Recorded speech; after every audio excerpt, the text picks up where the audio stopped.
Okay, hello everyone, and welcome to the Standing Committee on Intergovernmental Affairs and Justice. My name is Mark Doherty. I'm the chair of the committee, and with us today is Gary Gruel, who's part of the committee, Travis Kiesick, Tim McLeod, Greg Ottenbright, and sitting in for Ms. Betty Nippy-Albright is Matt Love.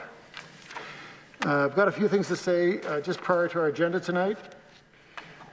Today, our committee is tabling a list from the law clerk of regulations filed with the Legislative Assembly between January 1st, 2020 and December 31st, 2020, which have been committed to the committee for review pursuant to Rule 147, Sub 1. The law clerk will assist the committee in its review by submitting a subsequent report at a later date, identifying any regulations that are not in order with the provisions of Rule 147, Sub 2. However, committee members can also decide to review any of the regulations for policy implications. The document being tabled is IAJ 229, Law Clerk and the Parliamentary Council 2020 Regulations filed. Okay.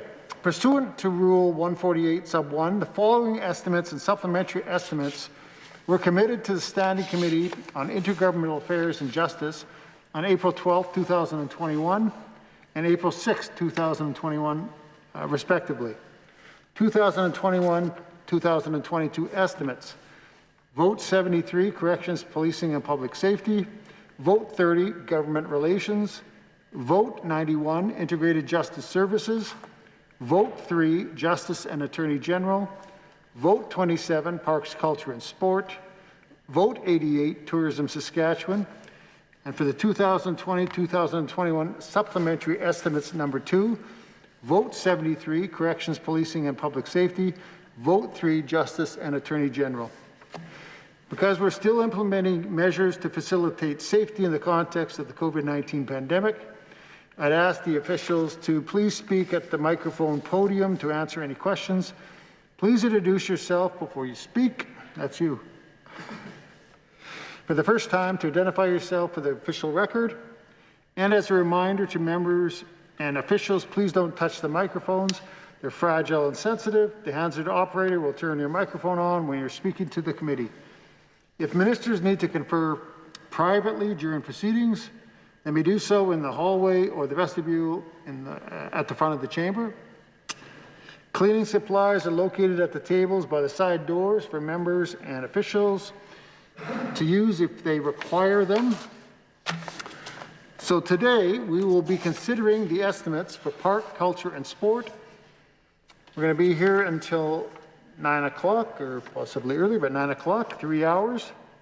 We'll begin our consideration of Vote 27, Parks, Culture and Sport, Central Management and Services, Sub-Vote PC01. Minister Ross is here with her official. Minister, please introduce your official or officials and make your opening comments. Well, thank you very much, Mr. Chairman. I'm pleased to be here this evening to answer your questions related to the estimates for the Ministry of Parks, Culture and Sport. First, I would like to start with introducing some following brief remarks. The two officials with me in person today are Twyla McDougall, our Deputy Minister of Parks, Culture and Sport, and Carter Zazula, my Chief of Staff. Virtually, we have Jennifer Johnson, Assistant Deputy Minister, Parks Division, Candace Caswell, Assistant Deputy Minister, Stewardship Division, Leanne Thera, Executive Director of Strategic and Corporate Services, and Brooke Lochbaum, Executive Director of Marketing and Communications. Thank you everyone for being here this evening.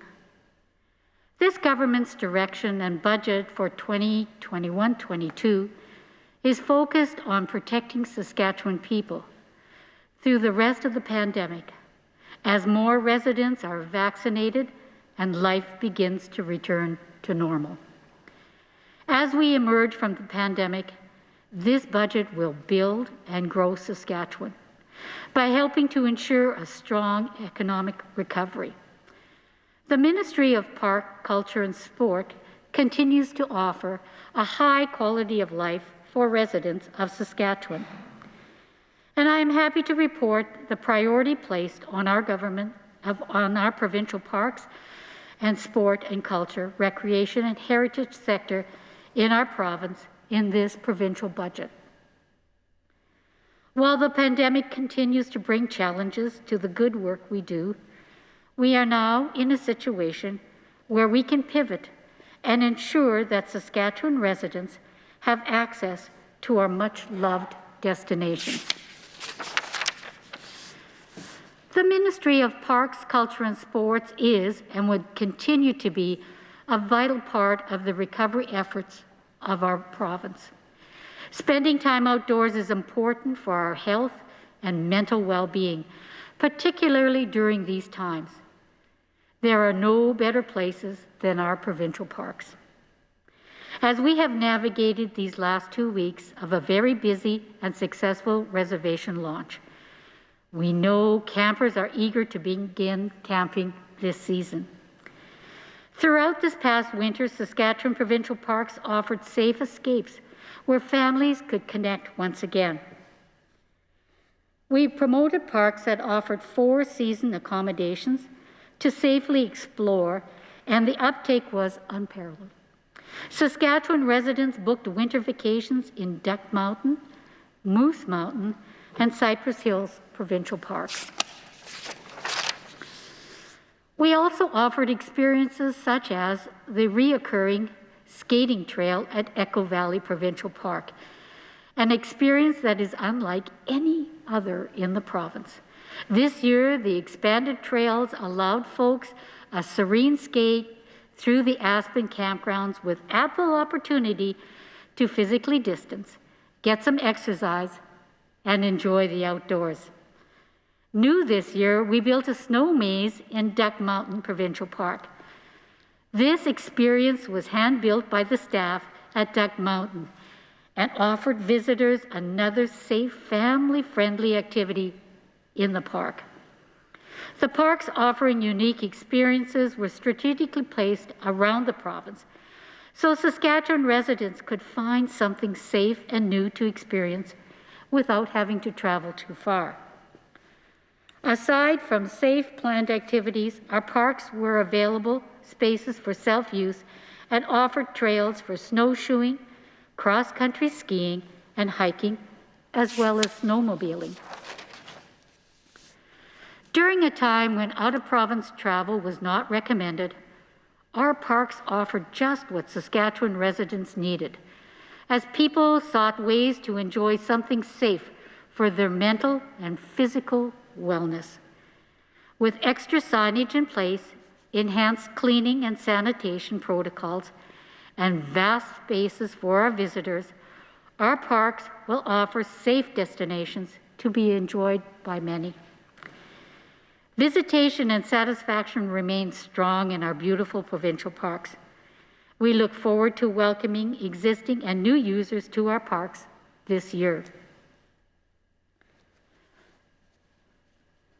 This visitation continues to increase in our parks. Providing a high-quality experience remains our priority. We want to ensure provincial park facilities and infrastructure systems meet the growing needs of our park visitors.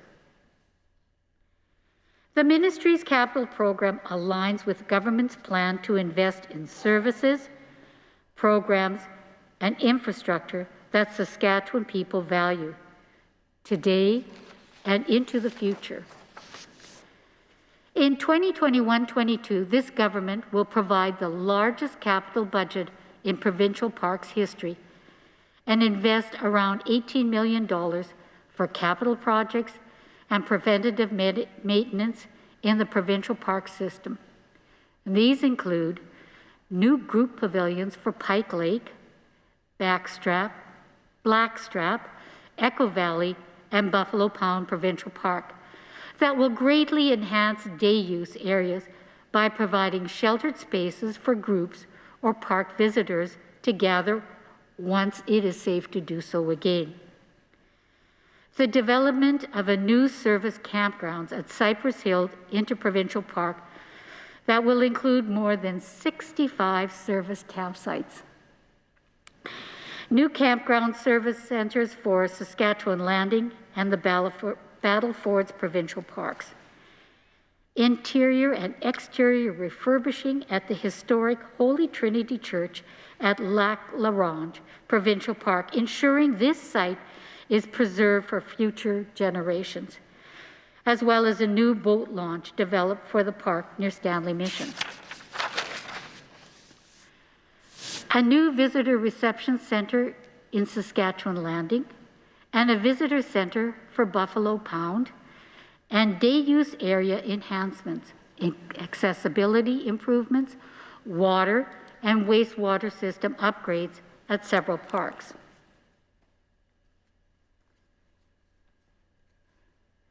With further improvements, we look forward to continuing to enhance the visitor experience while ensuring safe and reliable park infrastructure. Many of the planned stimulus projects will have a focus on improving access to park facilities for all visitors, including picnic sites, campsites, improved facilities for visitors in day-use areas. These investments support the government's mandate to enhance quality of life and grow tourism in our province. I am also pleased to report that the 2021-22 budget includes $600,000 in grant funding for regional parks. Now this is an increase of $77,000. This grant funding requires cost matching from regional parks and assists with capital infrastructure improvements at over 50 parks annually. Regional parks are major camping, cottaging, and recreational hubs, contributing to tourism and the local economy for rural municipalities. These parks are represented and administered by the people who frequent them and serve as a great example of the outcomes that can be achieved by local community and the government teamwork. On the arts, culture, sport, recreation, and heritage side of the ministry, we are pleased to offer some significant funding programs to assist citizens in our province during this very difficult time. Arts and culture play a major role in the civic and economic life of Saskatchewan residents. Saskatchewan's creative sector, which is a major economic driver, is facing significant challenges because of the COVID-19 pandemic. Our government funds our arts and heritage sectors annually, with millions of dollars contributed to the Saskatchewan Arts Board and Creative Saskatchewan.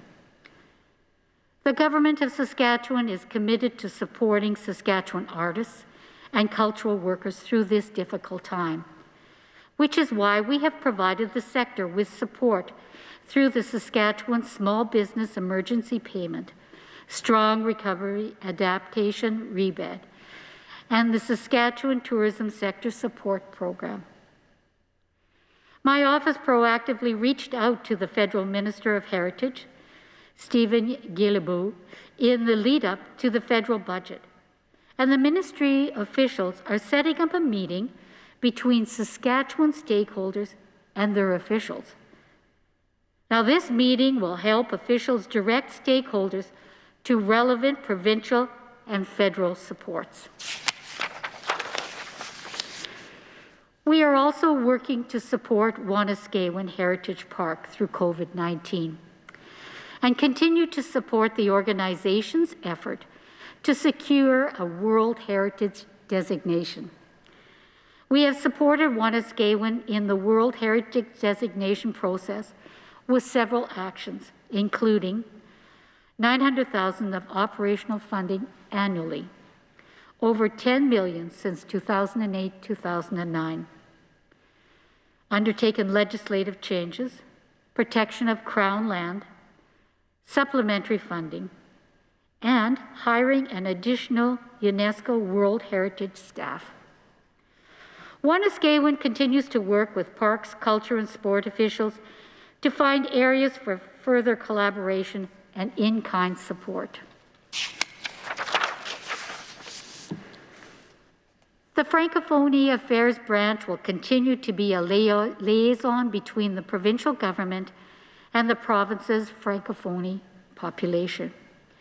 During this last year, the branch has worked to translate information on COVID-19 in French, making it available to Saskatchewan Francophone citizens via the Government of Saskatchewan website. This supports both public health and the vitality of the Francophone community in Saskatchewan. Our Heritage Conservation branch, like the rest of the ministry, was quick to pivot when the pandemic hit, and are now offering virtual training sessions and hearings. This change is allowing for more public access to our services from remote places.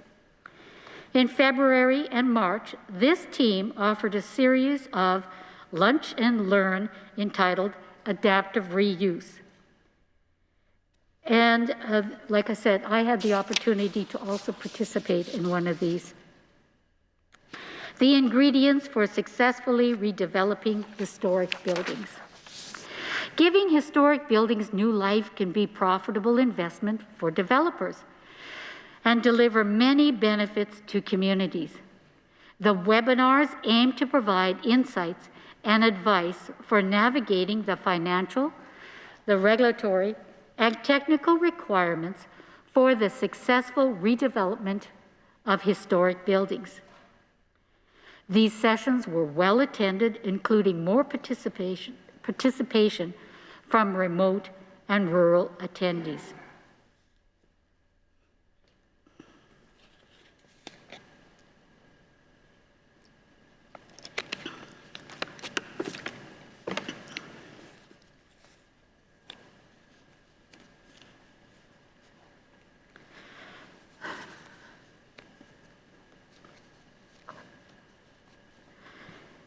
Another initiative the Heritage Conservation Branch has been working on is the online client service system, which is designed to improve efficiencies and reduce client wait times and costs in the heritage approval process for developments in Saskatchewan.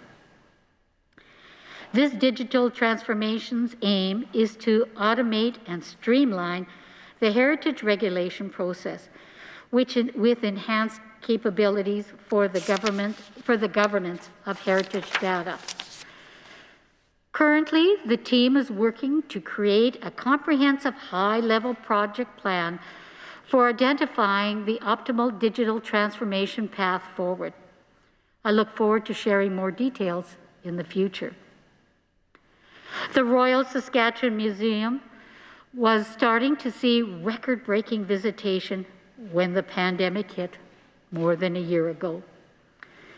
In 2019-2020, visitation was the highest in 4 decades, with just over 175,000 visitors. That's significant growth, up from 140,000 visitors in 2018-19. While COVID-19 put a pause on the RSM's ability to deliver an in-person experience, the staff at the RSM continued to keep the public engaged with interesting, fun, and educational online programming. In April 2022, the RSM team looks forward to revealing the new exhibit called Home. Life in the, I'm not a scientist, so I'm going to work this one through, Anthropocene, I think I got that right, which will replace the human factor exhibit. This new human-centric exhibit will be another terrific addition that will create dynamic and educational experiences using artistry and some of the most modern museum exhibit techniques. World-renowned scientists continue to impress at the RSM, They do such important work on behalf of the people of our province.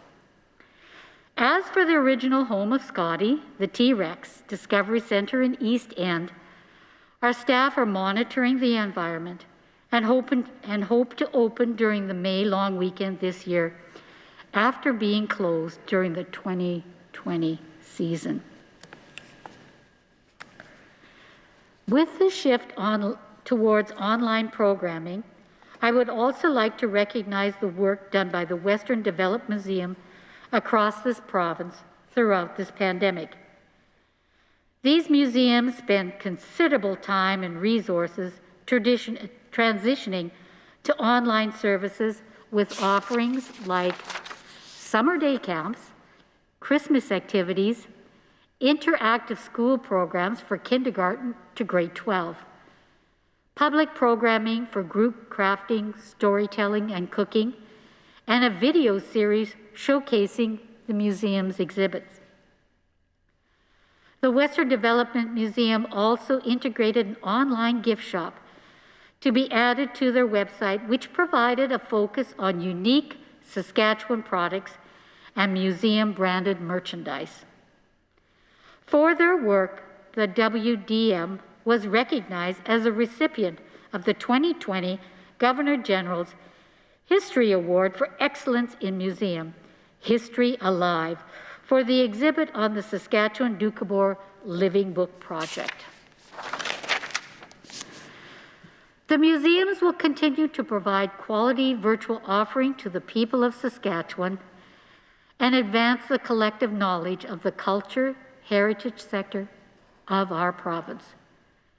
While the programs and initiatives that I have mentioned thus far enrich the lives of Saskatchewan residents, we must mention the Ministry of Parks, Culture and Sports' role in keeping money in the pockets of those who have needed it throughout this difficult time. This government has re-established the Active Family Benefit Program, which would make it more affordable for families to enroll their children and youth in sport, recreation, and cultural activities. The benefit will provide eligible families $150 per year per child, and will provide families of children with disabilities an additional $50 per year per child. It is anticipated that 34,000 children and youth in Saskatchewan will be eligible for this credit. We have also expanded the 2019 Veteran Service Club Support Program to support the important work that these service clubs do. This program continues to strengthen the long-term sustainability of Saskatchewan service clubs, providing support for veterans, their families, and communities in the province. In 2021-22, this government is increasing the total funding amount available from $100,000 to $1.5 million.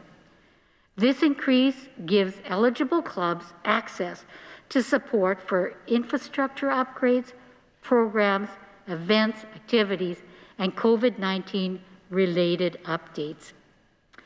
Community Rink Affordability Grant was also reinstated to recognize that community rinks are vital recreation and social gathering places for communities across our province of Saskatchewan. This grant will continue helping Saskatchewan communities with the cost associated with operating their curling and skating rinks.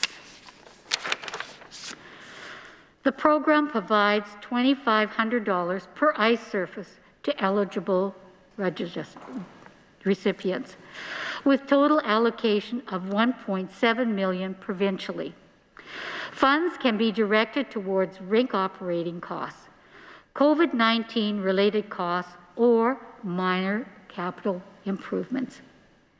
It is expected that more than 600 ice surfaces with more than 350 communities will be eligible to receive this support. Together, these three election commitments will help to expand the quality of life and health and well-being of Saskatchewan residents.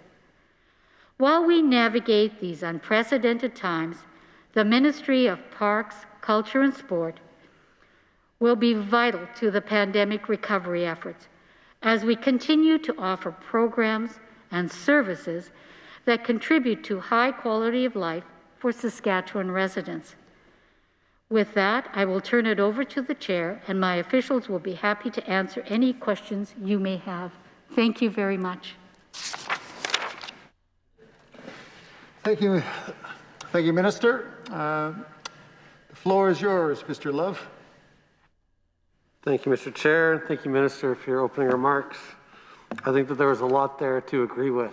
And I just want to point out one experience that I had, or maybe two, very quickly before I dive into some questions. You know, as many of us are new, you're new as a minister. I'm new as a critic in this area, of a new chair. You know, one of the things that I wanted to do in this role was to get out and visit some parks and learn. And so I had a couple really fantastic experiences. One of those was at Echo Valley Park, and you mentioned it. And they're doing such an amazing job there, aren't they?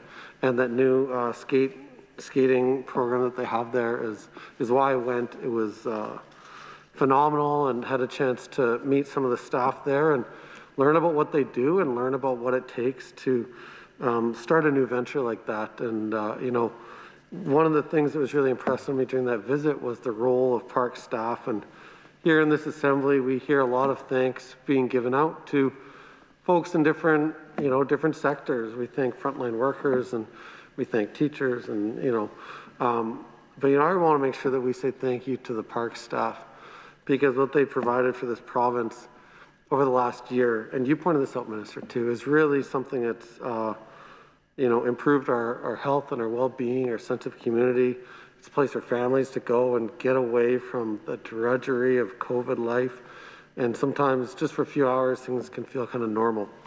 And I was really impressed with the work that they were doing there at Echo Valley, and their hospitality, and showing us around and really wanting, certainly there's a sense of pride in what they were doing. And that was just really cool. And, it was a fantastic experience. I didn't get to put my skates on, but my kids got skating, and it was a really good day. The other experience is at Wanuskewin Park, and I know I talked about that in here already, but again, seeing the sense of pride in what they do and just the amazing work, like hats off to those folks, and certainly something that our province can be very proud of as we do everything that we can to make sure that they earn that designation as a World Heritage Site through UNESCO. It's, as a teacher who's on leave from the classroom, that was the best field trip I've been on in a long time. I've taken students there lots of times, but sure appreciated the time that those folks gave to me to help me learn and gain an appreciation of the work that goes on. So I wanted to start by mentioning that. I'll dive into some questions now, and I'll just start off by saying, I did take the time to look back over the Hansard record of estimates from last year, and I know there's a lot of discussion then between Mr. McCall and Mr. Mikowski about the measures taken in provincial parks and cultural and heritage institutions to combat the spread of COVID. So I'm wondering if you can give me an update and update the committee on the efforts that will be in place for the second summer of COVID in Saskatchewan, and how these changes were informed by last year's estimates, and what is being done to prepare for the second summer of COVID in Saskatchewan parks. Well, I'll start by thanking you for going out and having an opportunity to speak to the employees in the park. I think each and every one of them is so proud, and they love their jobs. Let's face it, what's not to love about working in a park? But so I really do appreciate that you did take the time to go out there. And I'm going to encourage you this summer to visit as many of our provincial and regional parks as possible, because we can be very, very proud of the work that is being undertaken, some of the improvements, but also just the natural splendor and the beauty that we have. Like, we have areas in this province that nobody else can compete with us. They absolutely can't. And some of them are hidden little gems, and others are just, they're very close, like Echo, like you had an opportunity to go out there. But we are very well prepared for this upcoming season in camping and ensuring that everyone is going to be treated in a very safe manner. And what I'm going to ask is our Deputy Minister to explain exactly what is being undertaken to ensure that people will have an enjoyable camping experience, but it's also a very safe camping experience. So, Deputy Minister, if you wouldn't mind explaining exactly the protocols that have been put in place. Thank you, Twyla McDougall, Deputy Minister of Parks, Culture and Sport, and it is a pleasure to be here this evening and have an opportunity to speak to our estimates. In regards to the parks and the protocols, it will be very similar to what you would have experienced by about the summertime last year, not when we first opened, but about summertime. We are able so far, and I should also preface this, that we follow the Sask Health Authority's regulations, protocols. We work very closely with them as well as the business response team. So if changes happen into any restrictions or regulations, we abide by those. But currently, as it sits today, we're able to offer camping through 100% of our sites right now. We started at 50% last year, but proved that the sites are spaced out far enough apart, and being outside, there was a high level of safety is what they felt. But in addition to that, we have several protocols in place. They were all in place last year as well. So that would include different barriers, such as the one that's in front of yourself, Mr. Love, and also there are protocols for cleaning, washroom facility, anything that's high touch. There's an increased protocol for cleaning those, you know, your taps, that type of thing. There's a lot of signage. So there'd be signage, for instance, in where you pick up your wood. It'll have sort of maximum 2 people, that type of thing. And we've also implemented and proved to be very successful last year well, touchless entry, for lack of a better word. So if you have already reserved a campsite and you already have your permits to enter the parks, you can just go straight to your campsite, and our staff will check around to ensure that everybody was registered. And so it eliminates that stop at the entry gate. So those are some of the pieces that we have put forward. And, you know, and that's just from the staff perspective. We also have a look after our staff very carefully too. So with capacity back to 100%, and I do understand that last year we started at 50%, were there any, maybe you could walk me through how these decisions might be made, whether they're at the very local level or at the ministry level, or were there any specific spots that were identified as you know, maybe trouble spots, or say if there's 100% in this facility, in this campground, we just simply can't have this bathroom open, this interpretive center, or like whatever it is. Is there anything identified to say, like, this is something that we just don't have the ability to monitor, and we maybe can't leave it up to each individual to you know, monitor and respect the limits that are put in there? Very good point. We found that all areas could open, and if they couldn't, each park individually would also monitor. So for example, if there were service centers that we felt were being overcrowded, we would close them down. But it was an individual request from a park area that would then go through the protocols. As far as preparing for this year, and also looking back at last year when we were at 50%, can you just maybe update the committee on the status of hiring for seasonal jobs? Is that something that you've been able to go ahead with, and you've got your full complement of seasonal staff ready to go? I may have some follow-up on that, but if you could just start there as far as the hiring process, because there's so much uncertainty, and you know, a lot of folks are holding off, wanting to know what will the summer be like. You know, when were you able to proceed with hiring for 100% capacity? my deputy answer any of the human resources questions, only because it wouldn't be appropriate for me to answer those questions. So I will ask my deputy to answer the human resources questions. Yes, so another great question, and we were only 50%. I just wanted to clarify something first, though. We were only 50% capacity for camping up until about the third week of June, and then we went to 100% capacity. So we've had some experience already at that 100%. And I would say that last year, at the end of March, when this all began, of the COVID, we did put a hold on hiring students. And delayed that a little bit and gradually brought, we hire students as well as labor service staff. And so we gradually brought them back as we were informed more from the business response team and SHA. And so brought them back. But this year, because there's already a well-established protocol in place for parks, we were able to hire as we normally do, and we're still in the hiring process as we speak. Do you have any sense, maybe that's just in a regular year, what could be anticipated? How many, like, what would be the percentage of park staff that would be students, post-secondary students? Yes. You know, it's a high percentage. I don't have it offhand. I might be able to get it for you here shortly, but I can tell you that we're the second.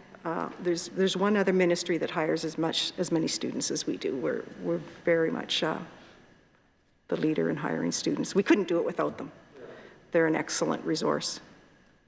So you indicate that you've started hiring, you're in that process. What's the response been in terms of the, are you seeing a high number of people applying, or are you seeing that there's kind of, you know, in a sense like a high demand in the labor pool for these types of jobs? I'm thinking about, you know, post-secondary student and the type of work that might interest them. And is there any plans to, you know, increase staffing? Like, I guess any comments on the uptake so far, and if there's any, you know, if you have any insights into that. Do I have any? So what I can tell you is that I haven't heard of any difficulties, and I know that I would if we were experiencing problems hiring. But that's not to say across the province there isn't, you know, a park here or there that might be having problems finding sufficient employment. And they are already contemplating, given the success of reservations and the interest in camping these past 2 weeks, you know, parks will also be considering whether they do need to bring on additional resources to help meet that demand. So that would be about what I could add there. And I did just get a comment here that about 25% of the staff in parks are students over the summer months. Would you be able to, you might not be, maybe be able to answer this shortly, but do you have any sense of the number of jobs overall that would be, like what is the full complement of jobs that you're looking to hire, you know, seasonal jobs for the upcoming season? What would be the impact of? And just to back up just a minute, I think that there'll be a lot of folks wanting to do this work. I certainly wasn't insinuating you won't be able to find them. I think that I think it's a great place to work, and people would really want to do that, you know, with everything going on right now. But yeah, back to the question, is it possible to update the committee on if, what are the overall jobs numbers of that you're looking to hire or have already hired for the upcoming season? I can tell you is in the estimates, no longer. We have about, we budget for about 440 full-time positions in the ministry each year. And what I can tell you is in the summer months, we're close to 800 folks within the park system. I think their thinking is 800 in total for the ministry, not just the park system. I have to clarify that. Around 200, and if it's 25%, be around 200 would be students.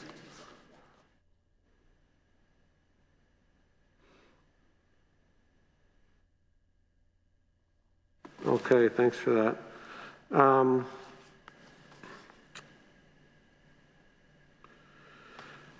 know, one question that I want to dig into a little bit here, just I'm curious, are there any plans for privatization or selling off of any public assets? Is there anything being considered at this time by the ministry on the provincial park side? Sorry, I didn't quite, did you say privatization of?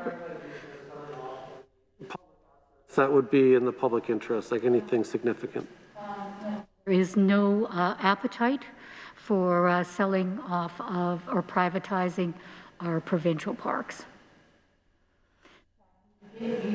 Since we formed government, we've created 2 new parks.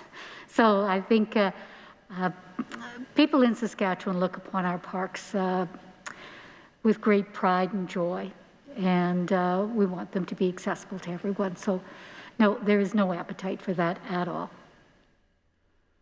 And is there any planning or any processes happening to develop any new parks?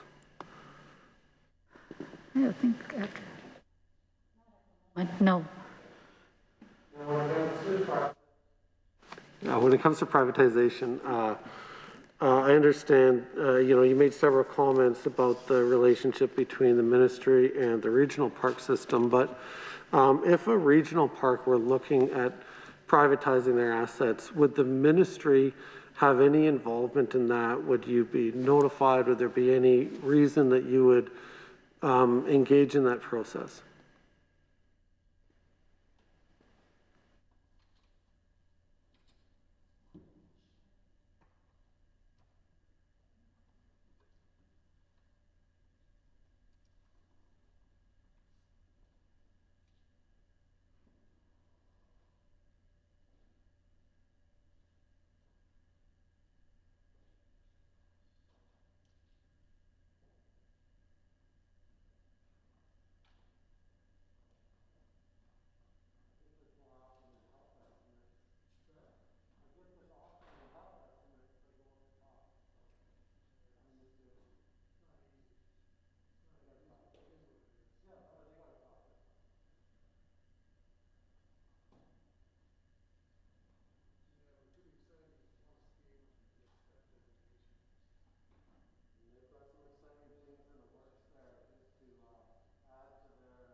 Thank you very much, Mr. Love, for the question. I will have my deputy answer the question that you posed in regards to privatizing regional parks. Okay. So regional parks are legislation, part of our legislation. So there is an ability to dissolve regional parks. There is an ability eventually to privatize regional parks, but they would have to go through legislation and regulation changes, which is possible. And the other piece, though, that a person needs to be mindful of is that quite often, majority of the land that the regional parks are on is typically Crown land. So if there was actually a privatization, we would have to involve the Ministry of Environment or the Ministry of Agriculture, whose ever Crown land that happens to be.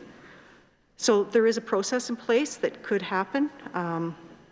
We've had, a few dissolved, but no questions about privatization as of yet. Could you provide any remarks on if this process was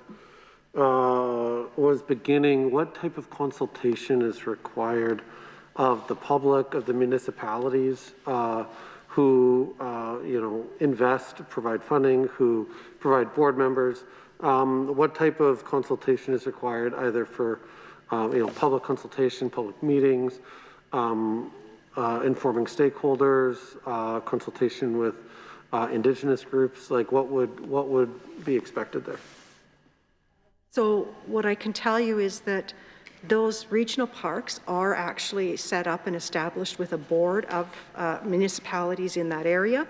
And so any type of privatization or talk or any type of changes to their regulations at all would have to go through all those municipalities, and they would have to all have approval, as well as typical communication in the area. And are you aware of any of these talks going on, or any processes that have begun to privatize regional parks in Saskatchewan? Of any to privatize, no. Okay. It kind of maybe in the same vein a little bit. I have some questions about the process for public consultation when it comes to leases within provincial parks. So I know that there's many, private businesses that operate that lease and, lease land or facilities and operate within provincial parks. So let's just say, for example, that, a private investor wanted to lease a parcel of land and then subdivide that into seasonal lots or, seasonal permanent lots, something like this. What type of consultation would be expected there? Is this something that the public is informed of? Is there an RFP or a tendering process? And what consultation would take place with, other, property owners or folks who have other permanent leases? Could you maybe just walk the committee through a little bit what that process would look like? Do you want me to go ahead? Okay.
So what I can tell you is it is definitely a transparent and public process. We do an RFP process for any new opportunities.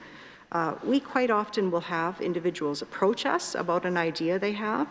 And even if they approach us about an idea, it is still transparent and an RFP does go out if it is core to our park and aligns with the park needs.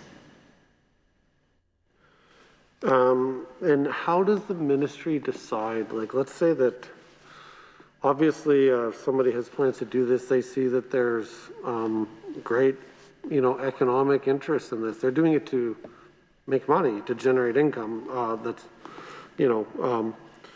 So how does the ministry decide whether that is best undertaken by with a private lease and someone, because I know that the ministry does operate some,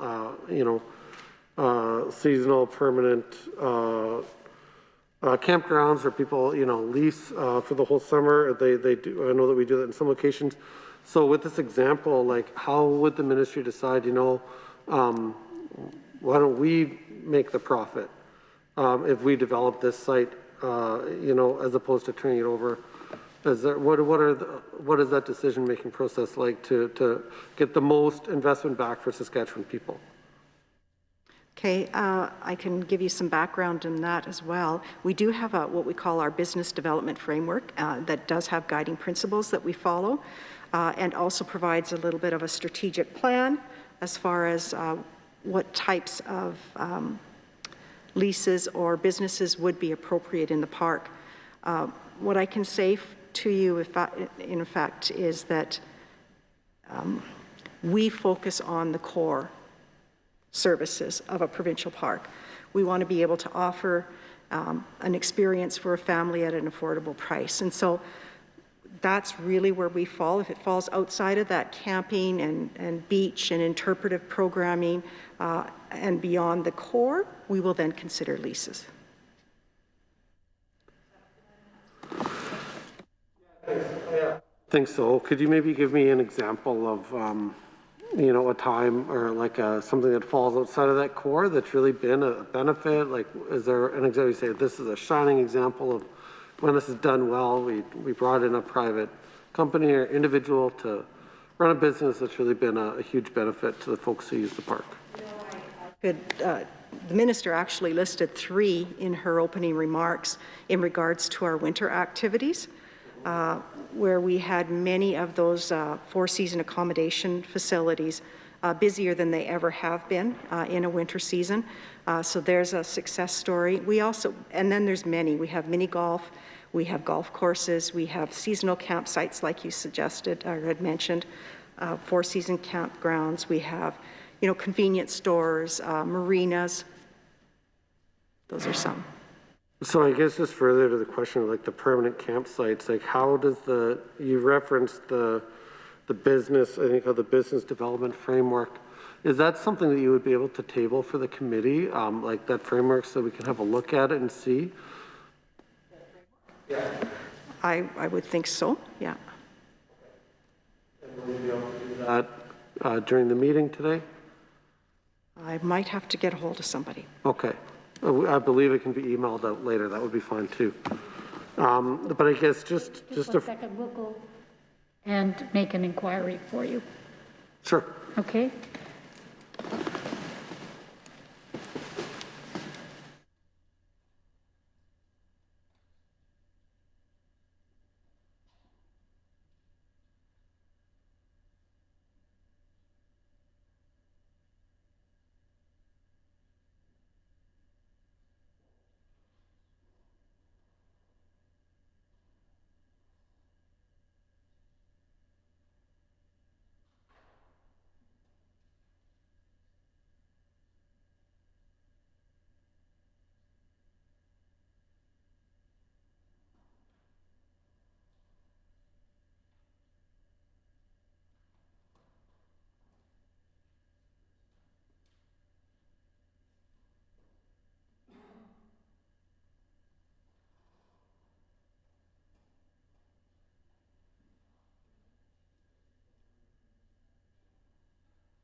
Do you find it warm in here?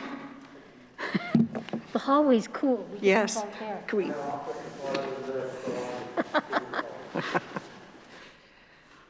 Okay, so I did just want to confirm before I spoke about it any further, and the business development framework itself is an internal guiding document for us, but all of those key principles are actually on Saskatchewan.ca.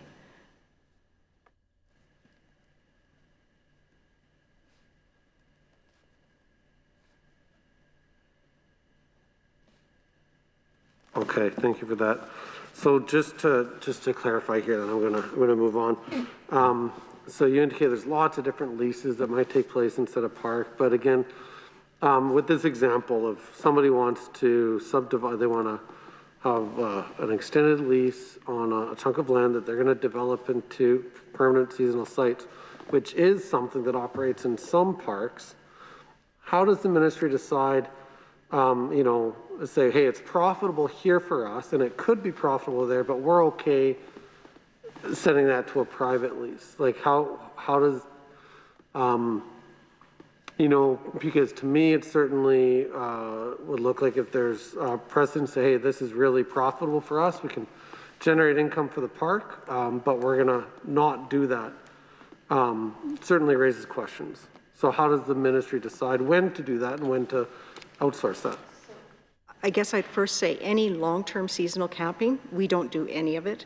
We do have some seasonal camping, but those sites are only available from the May long weekend to the September long weekend, not year-round.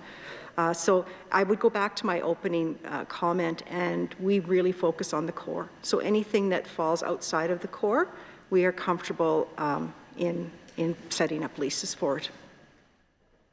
Thank you for that. I'm just wondering if you could provide some numbers.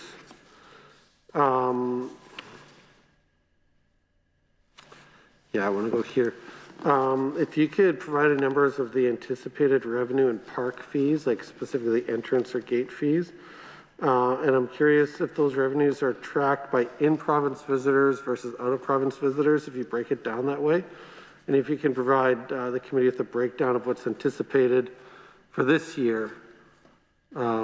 However you break it down is fine, but if you do break it down by in-province and out-of-province, that would be great.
I'll start. Okay, so what I can Sorry. What I can tell you is that we don't track in province versus out of province. But further to that is the majority of our campers are from in province. The last statistic I had, it was still about like 85% in province. I don't know how current that is, so I wouldn't put that on the record. What we have budgeted for in 21-22 for park entry is just under 3.8 million.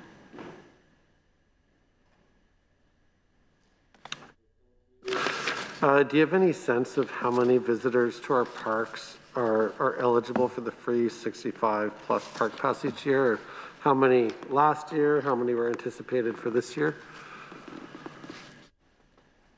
Minister, I think we should go for this question. We should go.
Oops.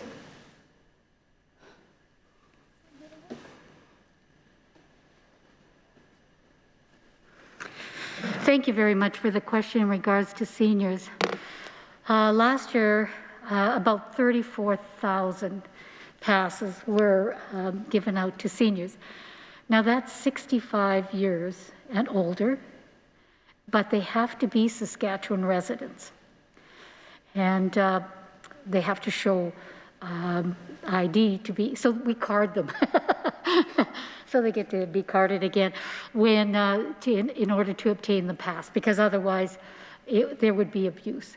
So we want to ensure that our senior citizens who have worked so hard to build this province have the opportunity to really experience and enjoy our parks. So that's a fair number of passes that are handed out to our seniors in this province. And I know we get a lot of emails thanking us for the opportunity to be able to experience Saskatchewan, and especially in their quality years of life, that to them it's really important. It's a little bit of a thank you very much for helping build our province. That's fantastic. I know my in-laws and the rest of the family big fans of Jackfish Lake, and I know that my wife's grandmother loves going to Jackfish Lake and visiting the provincial park. And when she became eligible for that, it was a nice treat. So that's great. 34,000 is phenomenal engagement.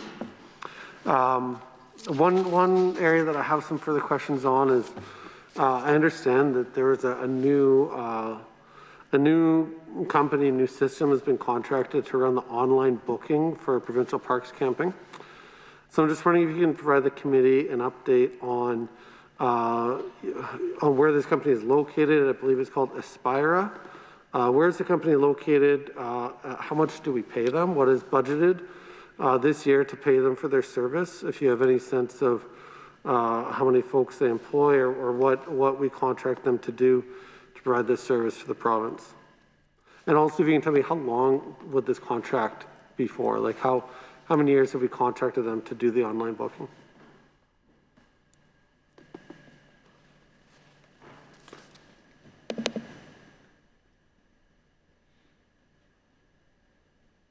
See if I remember all of your questions. I can go. Okay. If I don't, just let me know. It is an American company. Aspira is a North American company that has offices right across. There's an office in Canada here as well as the U.S., as well as call centers both in Canada and the U.S. Aspira is the largest campsite reservation system provider in North America, and they have 30 years experience. The contract, I believe, is for 5 years, I think 3 years with a 2-year renewable option. And what else did you ask me now? Sorry. And how much do we pay them for their services? So, very good question. We actually pay them per transaction.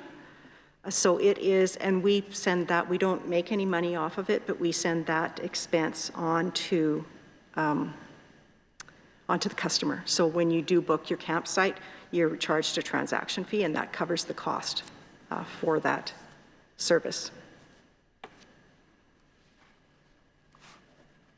And I do just have a correction here. I believe the contract is 5 years with an option to renew 1 or 2.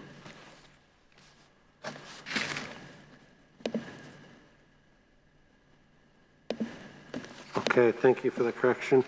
So can you tell me what is the transaction fee? So this is a surcharge.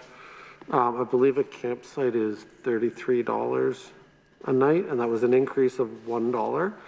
And then what would be the transaction fee? Is that added on, is it per transaction or per night that is booked? It's per transaction, and it varies depending on whether you use the call center or the website. So the fee is a little bit more if you use the call center, and it's $12 is the reservation fee.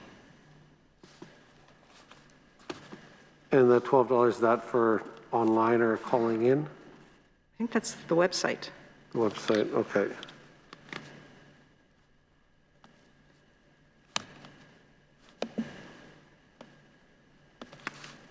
Okay. Can you just update the committee on what that process is like? Did any local committees submit a tender? Did anybody respond to the RFP from Saskatchewan or from Canada? And how did the ministry decide on Aspira? And then, well, let's just go with that. Like, what was the process like? I do recognize you say that they, 30 years, industry leader, but why did we decide to go with this company over others? Sure, I can give you some insight into that. Certainly, again, this is a full and transparent RFP process, and it's conducted by Sask Builds. Some of those detailed questions you'll have to have Sask Builds or ask Sask Builds specifically, but I can tell you that, now I've lost my train of thought. Yeah. How did we decide on this company? Yeah, so it's through procurement, an RFP process, and then there is a committee established, and it had members of the Ministry of Parks, Culture and Sport, again, as well as, at the time it would have been Sask Builds, and we do a full evaluation process with metrics. I've got all those details, yeah. So because this is, the cost is outsourced to the consumer through transaction fees, is there any line in the budget where the cost of their services is represented in any way? Is there any direct payment from the government of Saskatchewan to Aspira, which I understand is located in Dallas, Texas? Well, we make the payment, but it's offset to the revenue that we've brought in. It's a flow through, yeah. Okay. We probably should share with you the reservation system has been an absolute success. And thousands and thousands and thousands of people have been able to book their campsites. We started out with the seasonal campsites, and we, didn't do all of them at once, but did a tranche of different parks. Very well taken up. The first day there was a couple of little hiccups, nothing major. Got it rectified. That's what's really good about working with a company that's been around for a long time. Their turnaround and being able to, kind of smooth out the bumps instantly. Also, too, the response has been very positive. On occasion, you'll have someone who posts a negative, and you know what it is? They didn't get the site they wanted, because probably 3,400 other people wanted that same site. That's what's been so incredible, and that's why we know this year our parks are going to be well attended. People really appreciate the new system in that it worked out very well. They were able to manipulate it very well for themselves, and like I said, the uptake has been, well, it's phenomenal. And when you kind of step back and go, oh, by 10 o'clock we had, 3,400 people. And it opened at 7. So you kind of think like, just visualize those numbers of being able to go through and like I say, people were waiting. It opened at 7, but they would be sitting there waiting for the 7 o'clock. So coffee cup was full. They were waiting to get onto that site and get their spaces. And like I said, the comments that I've been hearing back from people are very appreciative of how well it worked, but also they're really excited about being able to participate in camping again this year and really just looking forward to spending time with their families in our parks. Yeah, you read my mind. My next question was, how is it going? So I definitely, and I'll even add to your comments, ministers, as I've heard other indications with the essentially like a touchless arrival and being able to display park passes without, contactless, I think would be the better way to put that.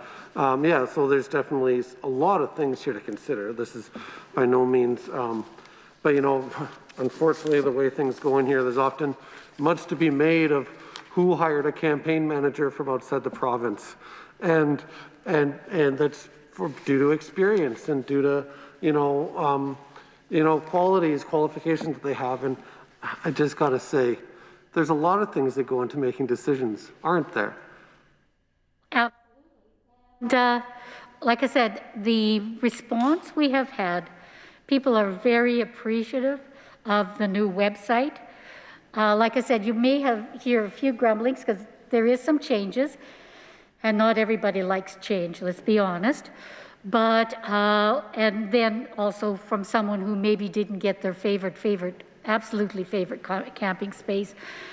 But otherwise, people really have appreciated the ability to be able to work through this seamlessly. We did increase the fees with like the $1, but you know what? There is an increase in cost, but we really worked hard to maintain that it's still such an affordable way for families to spend time together. And like we've said before in my opening statements, it's so important for our children to be able to spend time with their families, doing things together, just developing that kind of relationship. And COVID has done some good things and some bad, believe it or not. And the good thing is that parents have had the opportunity to maybe just step back, slow down, and think about the importance of their children. And that's the good part about some of this. Most of COVID's been pretty ugly, but we know that our Saskatchewan people are booking up their spaces and are planning for an absolutely fabulous summer. Well, I hope this new booking system continues to impress, and I hope it stands the test of time for the 5 years plus 1 or 2. I hope it continues to be positive.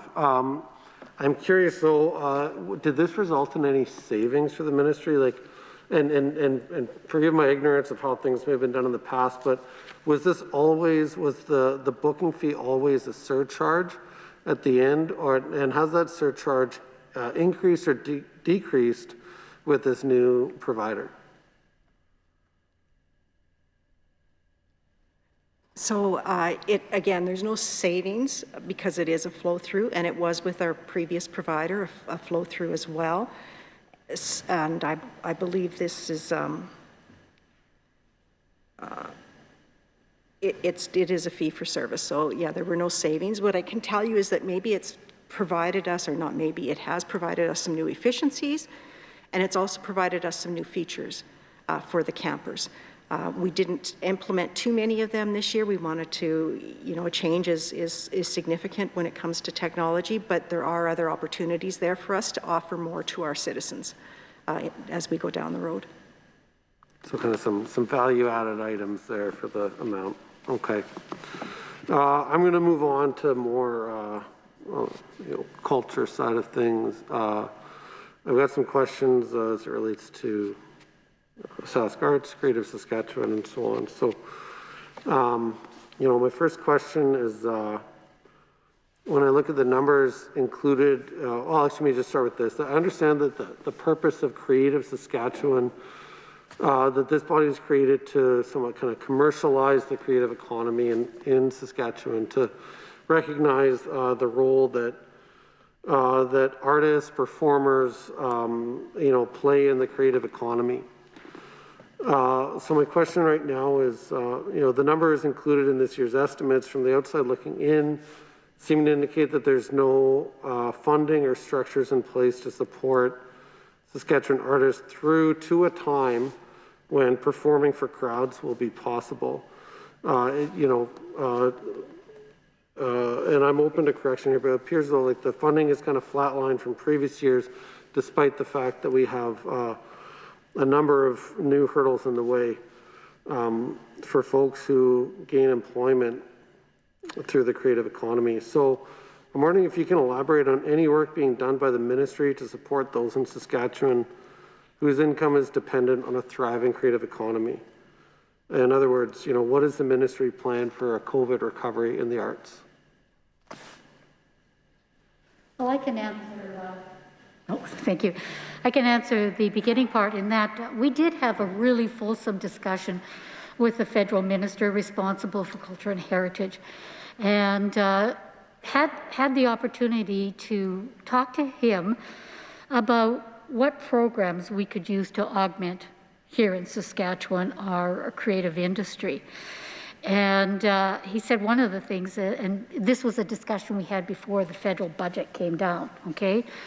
So it was a good opportunity to have that meeting and talk about the real challenges. And it's not just here in Saskatchewan, it's across the country, it's across the world for creative people, be it whether it be musicians, artists of every genre. But the important part was, in the takeaway from that conversation that I had with the federal minister, was that he was prepared to meet with a fairly significant group of our stakeholders to talk about what kind of funding is available. Because let's be honest, federal government seems to have much deeper pockets than we do. And so he was more than prepared to have his individuals talk to our stakeholders about what is available for them.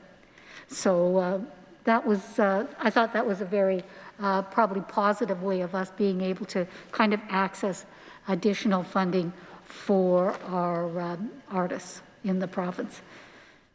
And Deputy?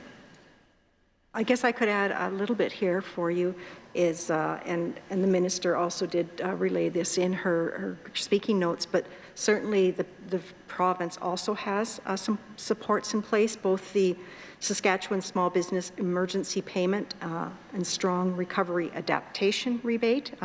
Some of those individuals would qualify, as well as the Saskatchewan Tourism Sector Support Program. And in addition to that, what I would also say is that, and you were talking specifically about Creative Saskatchewan, they have the ability to adapt and change their programs, and so they certainly did make an adjustment to one of them, so that folks would call, like the traveling one certainly wasn't going to get spent this year, so they made some adjustments to that. So they have that ability, and you know, in this budget as well as last budget, they did not receive a reduction in funding. They're still getting their status quo. Yeah, and I think that my questions are about the status quo when there's just real significant challenges for getting people back to work. So just, you know, to the minister, you know, my question was, what is the ministry's plan for COVID recovery in the arts? And again, let me know if I've got this wrong, but what I heard was that you're hoping for the federal government to solve this, that you've asked those people to kind of correspond to the federal heritage minister. Is that? No, I think I'm going to reject the premise of that, in that no, we are not depending on the federal government, but what it is it's a collaboration to be able to work together. And I think we all benefit much better when we work together. And that was one of the things we talked about. And we talk about that with Creative Saskatchewan too, and that they have the ability to discuss with their stakeholders how they pivoted during COVID. Like this is not, there isn't a one-shop fix for creative industry in the province.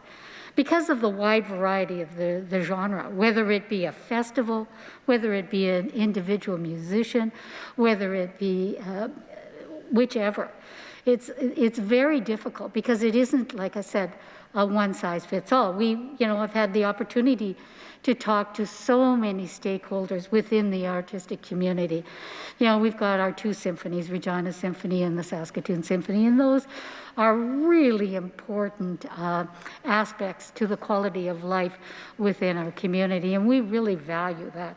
So we've had the opportunity to talk to them about how do they do things. And like the RSO has been really clever in being able to pivot and doing some virtual concerts. And same with a lot of our artists, in that they've pivoted that way. Because, like I said, COVID, a lot of them are gate-driven, right? It's not just sports that are gate-driven. Our artistic community is great. That's where they obtain their livelihood from. So we had to think of how do we do things differently, and they have. And a lot of them have been very successful, and in fact have had the opportunity to reach a wider audience. Because when you go virtual, There's no geographical boundaries, right? So they've had the opportunity to reach out and touch a wider audience. So we feel very fortunate to be able to work with our artistic community. I'm not sure if you realize, but myself and the chair at the time, our chair of our committee, we worked together on creating Creative Saskatchewan, and we're very proud of the work we did in putting it together, because I'm committed to the arts in our province. So, yeah, thanks, Ms. Shino. All of those groups that you've mentioned, from RSO, Saskatchewan Symphony Orchestra, individual musicians, festivals, I've had a chance to meet with all of these people too, and they're hurting. They're hurting big time. And so I hear what you're saying. The appreciation is effusive, and I share that appreciation for the arts. And but again, I just want to say, like, what are the very practical things that this ministry will do to support a COVID recovery in the arts?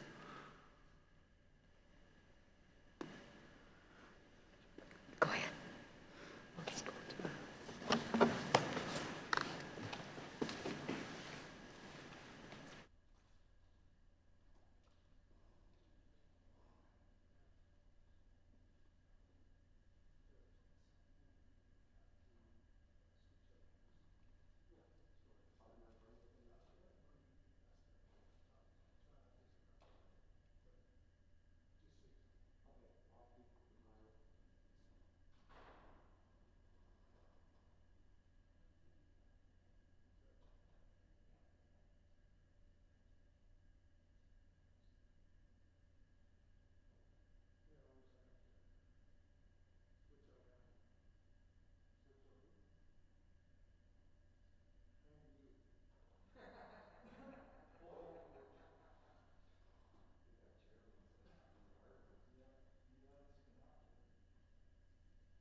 Thank you very much. So in regards to COVID funding for the arts, and as I have stated, we're really proud of the arts sector, and we realize the important role they play in our economy. So our government has funded our arts and heritage sector annually with $6.6 million for the Saskatchewan Arts Board, over $7.3 million for Creative Saskatchewan. Now, several COVID financial supports have been available to these organizations, and the provincial grants, and a lot of this comes from the tourism sector. Tourism used to be within parks, but it has moved over to another ministry. So there's no point in doing duplication of our ministry and tourism, doing a duplication. So tourism has support programs. So they've got $14.5 million in phase 1, $9.9 million in phase 2. This is the COVID supports. And the Saskatchewan Small Business Emergency Payment was $32 million provided in phase 1, and $7.7 million in phase 2, $14.9 million in phase 3 and 4. And then the Strong Recovery Adaptable Rebate of $500,000. So we've reached, like I said, we've reached out through both federally and also with our organizations to ensure that there is funding in place. And what I did was reach out to stakeholders. We had quite a few Zoom meetings. We told them about the funding that is available through tourism. Made sure we kind of helped walk them through so that and we sent them the whole package of how they could make sure that they could access that funding. Okay, so I guess, you know, you've highlighted a number of the ways that funding is available, and I am familiar with the tourism sector support program. That you know makes an effort to locate where income has been lost. I think it sets some benchmarks there as far as how an organization, a venue, or you know, whatever could apply for some of the support. But to me, one of my concerns, something that I've heard, you know, I've met with many of these stakeholders that you've met with, and you know, as an aside, Minister, I'll say I'm actually very impressed that you've taken time to meet with so many. As I talk to them and say, yeah, that they have been able to meet with you, and so I do commend you for that. But one of the things that sometimes, you know, a concern that I have is something that can sometimes fall through the gaps here are folks whose income doesn't show up as a full-time equivalent job. You know, many artists, performers, technicians, they didn't lose full-time equivalent jobs, they lost gigs. They take part in a gig economy, and sometimes there are good times of the year and slower times of the year, and that's all kind of, you know, it's all a bad time of the year right now if that's where your income comes from. So I'm curious, you know, from the perspective of the ministry, how have you, is there any life raft for these people to get back to a time for when they will be performing in front of crowds again?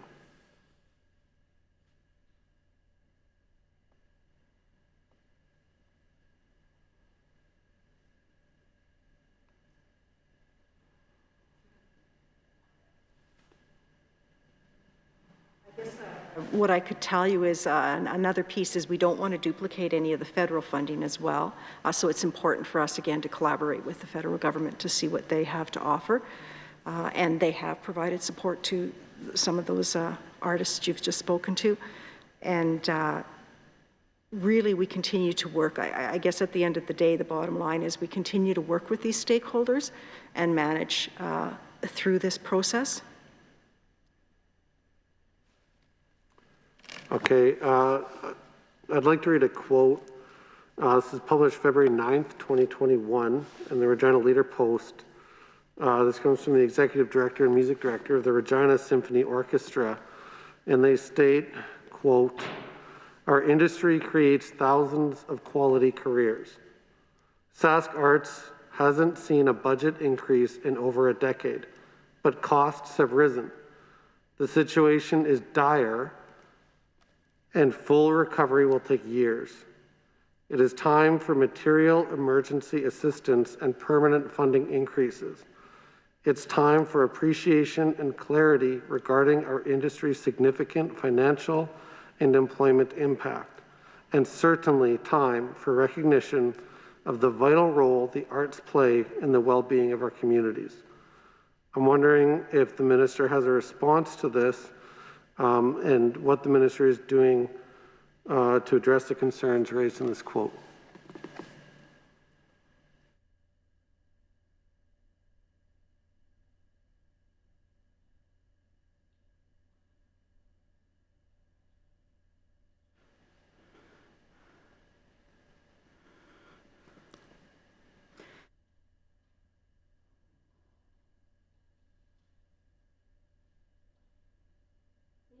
I know the quote you're talking about because I think he also quoted me in that article and that he met with me and I was fully understanding of their situation.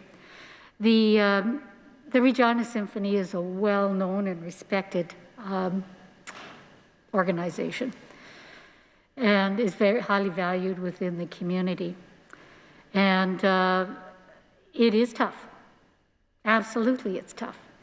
And when I talked to them, I also encouraged them to sit down and put together a plan. And this may sound unusual, but I said they needed to put together an economic plan of the impact it has on our city and our province. And in fact, that's the same message that I've shared with Creative Saskatchewan and also with the different stakeholders. Because I think what happens sometimes is people don't realize that economic impact. We understand the importance and how they create our lives and what they add to our lives and how they enrich a community. But we don't always understand the economic impact of that. And so that's what I encourage them to do. Because once you have that, then the case can be made. And so that it's also important for them to be able to have that same kind of information. So when they do go out and seek sponsorship, that they have that information. And that the sponsors then can also realize the benefit and the value of being able to say, sponsor that specific concert or a series of concerts. So it was a good discussion. Is there any easy answers? Absolutely not. But you know what? There isn't any easy answers for just about the whole economy when we're going through what COVID has done. COVID has done something that world wars have done to economies and to countries. And that's what we're in right now. We're seeing our way, we're coming through. But the devastation across the board, not just to our artists, but to businesses and to everyone and families. And so this is, like I said, there's no easy answer. Absolutely, I wish I did. I wish I had an easy answer. I don't have an easy answer. But I did spend a lot of time talking. I go to the symphony. To me, it's like, it's part of me. It's important to me. It's important to a lot of people in this community. And so working together, encouraging them, that's really important.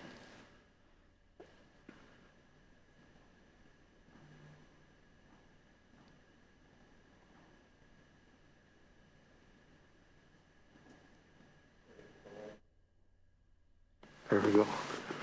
I'm wondering if you could just respond, even for my own clarification, to two specific parts from this quote. SaskArts has not seen a budget increase in over a decade while costs have risen, and that the situation is dire and in need of material emergency assistance. Go ahead. I guess first off, if it's the article that I believe you're referring to, it was actually comparing it to the money the Hockey League funding received, I believe, and wondered why one was covered over the other. I can comment. on that. It was actually very supportive of the money for hockey. It wasn't combative, why did they get it, not us. It was, as most folks that I've talked to in performing arts are very supportive, saying, we're glad they got it, they need the support. But I'm also hearing statistics from the sector that the performing arts employs 4 times as many people as sports do. And so the question remains, where's the support for our folks who want to get back to work and who want support to have a plan for when that's going to happen?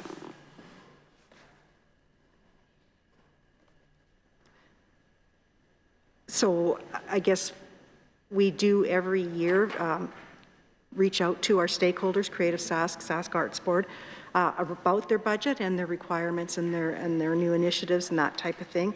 And certainly we put forward what we believe is in the best interests of the government of Saskatchewan and balancing their budget right across government. And I guess the other piece I would say about the RSO, though, is the minister, in fact, is meeting with them again, May 6th, I believe. And, I want to give you an update. They're continuing to keep their staff on. They haven't had to lay anybody off, and they're continuing to adapt. So the meetings we've had, I think, have been helpful. And I guess, that's what we continue to do, is monitor the situation.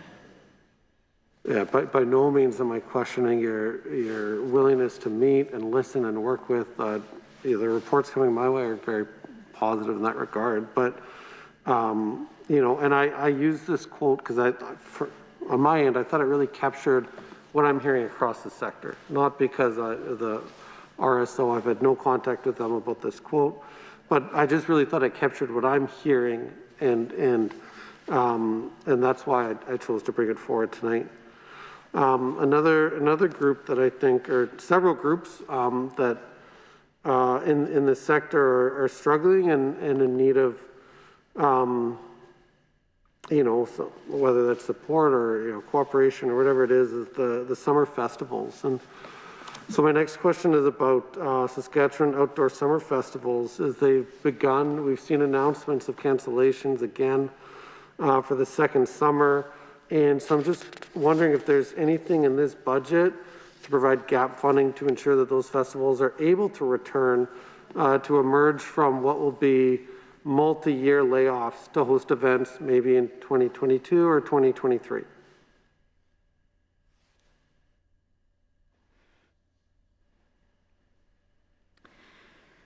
Thank you very much for that question. I have met with the we've had more Zoom meetings than you can imagine, but we have met with the festivals and the concert. And so we had a really good discussion on their concerns and how do they go forward. And so Tourism Saskatchewan has got some money set aside in regards to, but there's an application. So what, in discussion with them, they said to me that if the, say the festival puts together a plan, say a smart COVID safe plan of how to go forward with that festival, they would be able to then obtain some funding.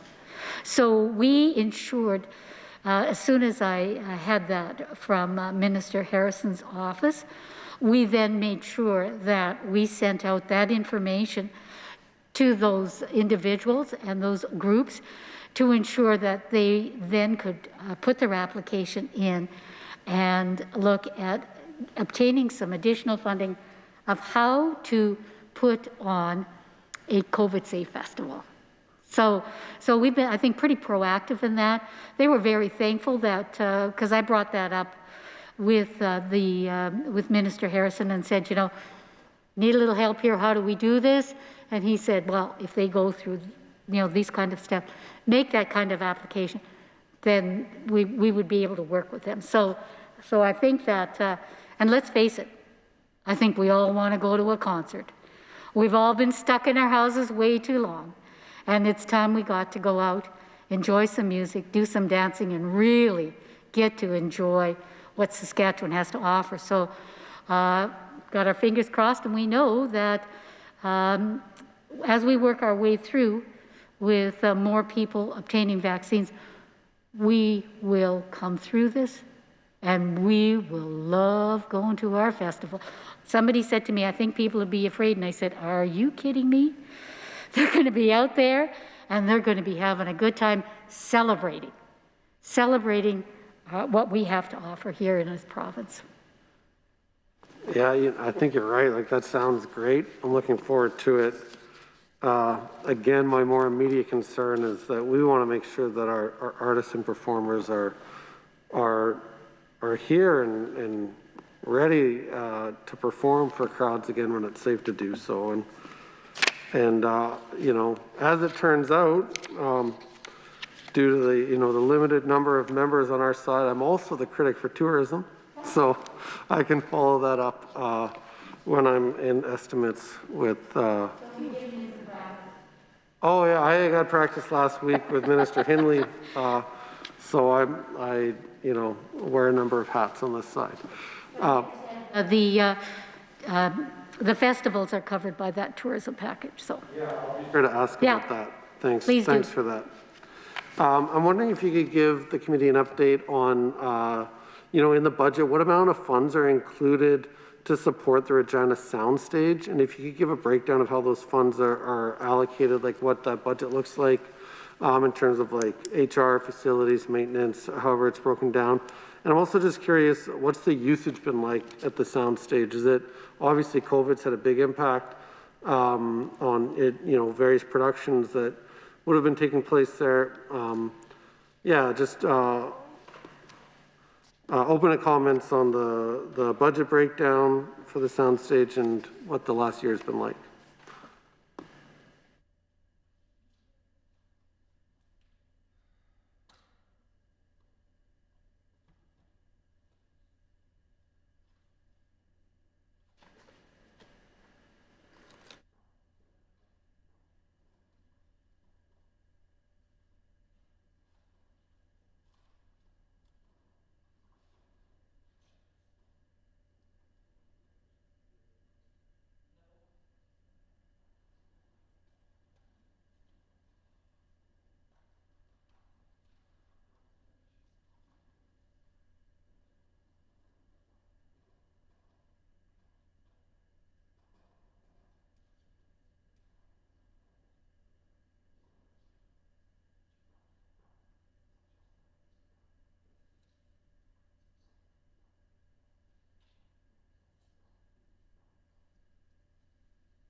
So I do have a little bit of a breakdown here for you in regards to the number of days each area was used, or the total area.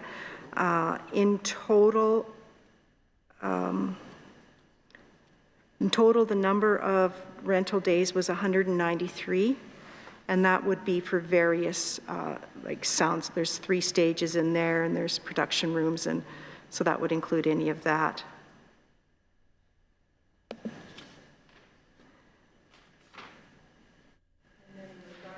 To any line items for the soundstage in our budget, we just have the one, and that's accommodation. And we to Sask Builds and Procurement, our accommodation for the soundstage footprint is $725,000 this year. Okay, thank you for that. Are you able to provide a breakdown of the 193 rental days, like what the different usage is, or do you only have the overall number? Breakdown. Help you? So there were some music videos, live streaming events, some commercials. National Film Board used it. Some storage place for storage, commercials, interviews. SaskTel commercial, feature film, and a children's show, those types of things. Okay. I'm going to kind of scatter around here to a few few different areas. I'll jump around. I have a few questions to the minister about the status of horse racing in the province. And this is, you know, a powerful lobby. They're passionate. These are folks who've been, thoroughbred racing has been part of their family history for 4 or 5 generations. They're hurting. I understand that there's various levels of government, and including, the Saskatoon Prairie Park Corporation, which is, outside of government control, and so there's lots of things going on there. But my question is, are there any funds in this budget to support the sport of thoroughbred horse racing? And are you aware of any agreement in the past to provide funding to Saskatoon Prairie Park derived from VLT revenues that was designated through a 30-year agreement to be given to the sport of horse racing? Okay, that's the wrong ministry. That's under SLGA. So you'll have to, have you had a chance to do estimates with them? If not, that's the ministry that is responsible for that kind of funding. Yeah, I understand that the VLT revenue, and this is where like it kind of, but as a sport, the HBPA certainly understands that there is a 30-year agreement to fund horse racing through Parks, Culture, and Sport. And I understand that their questions to the government have been sent to your office. That's just what I've heard. I'm not sure if you've had any conversations with them, and if there's, they're in a bad situation as, things tend to, it looks like Prairie Park is moving on, and that's obviously not your job to direct them, but I guess I'm just curious if you're aware of any previous agreements to provide provincial funding to the sport, as we've seen this, in other jurisdictions lead to like very profitable and successful thoroughbred racing tracks. Is there any business through your ministry to support this sector? You're asking for the historical background? Is that what you're asking? Well, there's some historical precedents here, but I guess I'm just, my understanding is that any questions coming to the government have been directed to your office, so I'm just curious what your involvement is as Minister of Parks, Culture and Sport with thoroughbred racing. Okay. Well, the funding, like I said, the funding has absolutely nothing to do with this ministry. That is SLGA.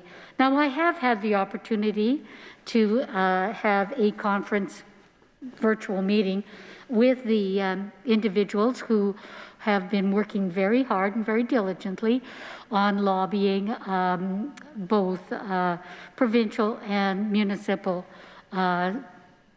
people.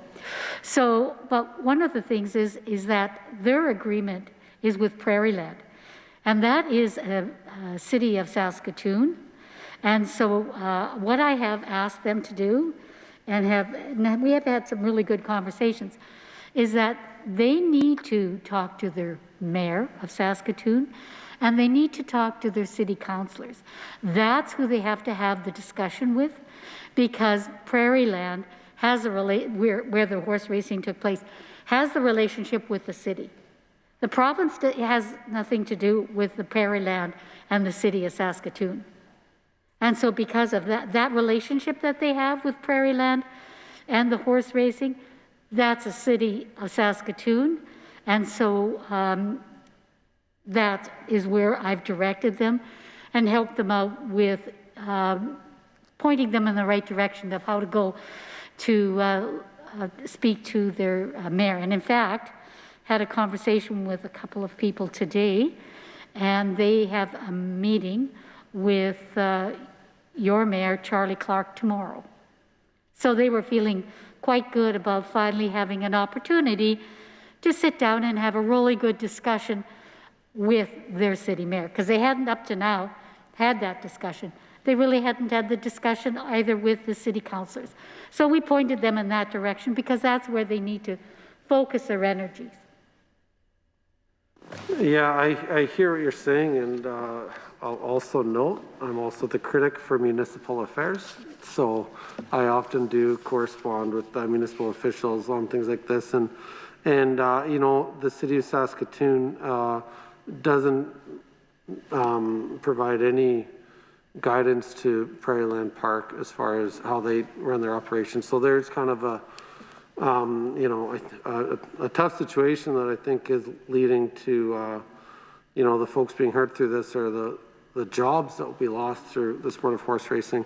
But I do think that there is space for the provincial government here. Is they used to provide direct funding to Prairieland that was designated for horse racing. It was $2.6 million annually. And so I have Ministry though. That's Sorry? from another ministry. Also too, there is a city councillor that does sit on Prairieland. Yeah, Yeah, so they do have the opportunity to have those conversations. But I think you're probably, your questions would be better directed to the ministry responsible for the funding of that. Because we don't have that, there's no responsibility in this ministry for Prairieland or horse racing in Saskatoon. So I think if, like, in order for you to kind of have a fulsome discussion, it would be with SLGA. Yeah, I don't disagree with that because I think Okay. that it's, but I think that my point here is that as far as the level of government, that this doesn't simply lie on the shoulders of, you know, the municipal government of Saskatoon, the mayor and council. I think that the provincial government, you know, due to the way that that funding was provided, that changed over the years between, you know, a levy collected through parimutuel tax to, you know, the different ways that that funding was dispersed. At the end of the day, you know, the folks who are losing out are the jobs of people who breed and train and race and jockey and all those things. And you know, so it is, you know, upon me to come here and ask, and I've got the answer, but the question was, are there any funds in the budget of Parks, Culture and Sport dedicated to thoroughbred racing? And the answer is no. And that funding comes through a different ministry. Okay. I have a few questions about overnight camps as well. And I believe that that's also something that flows through this ministry. And I've heard, and I'm just curious, have you had any discussions with the Saskatchewan Association of Overnight Camping? And are there any plans in place to provide direction to them for the 2021 summer camping season?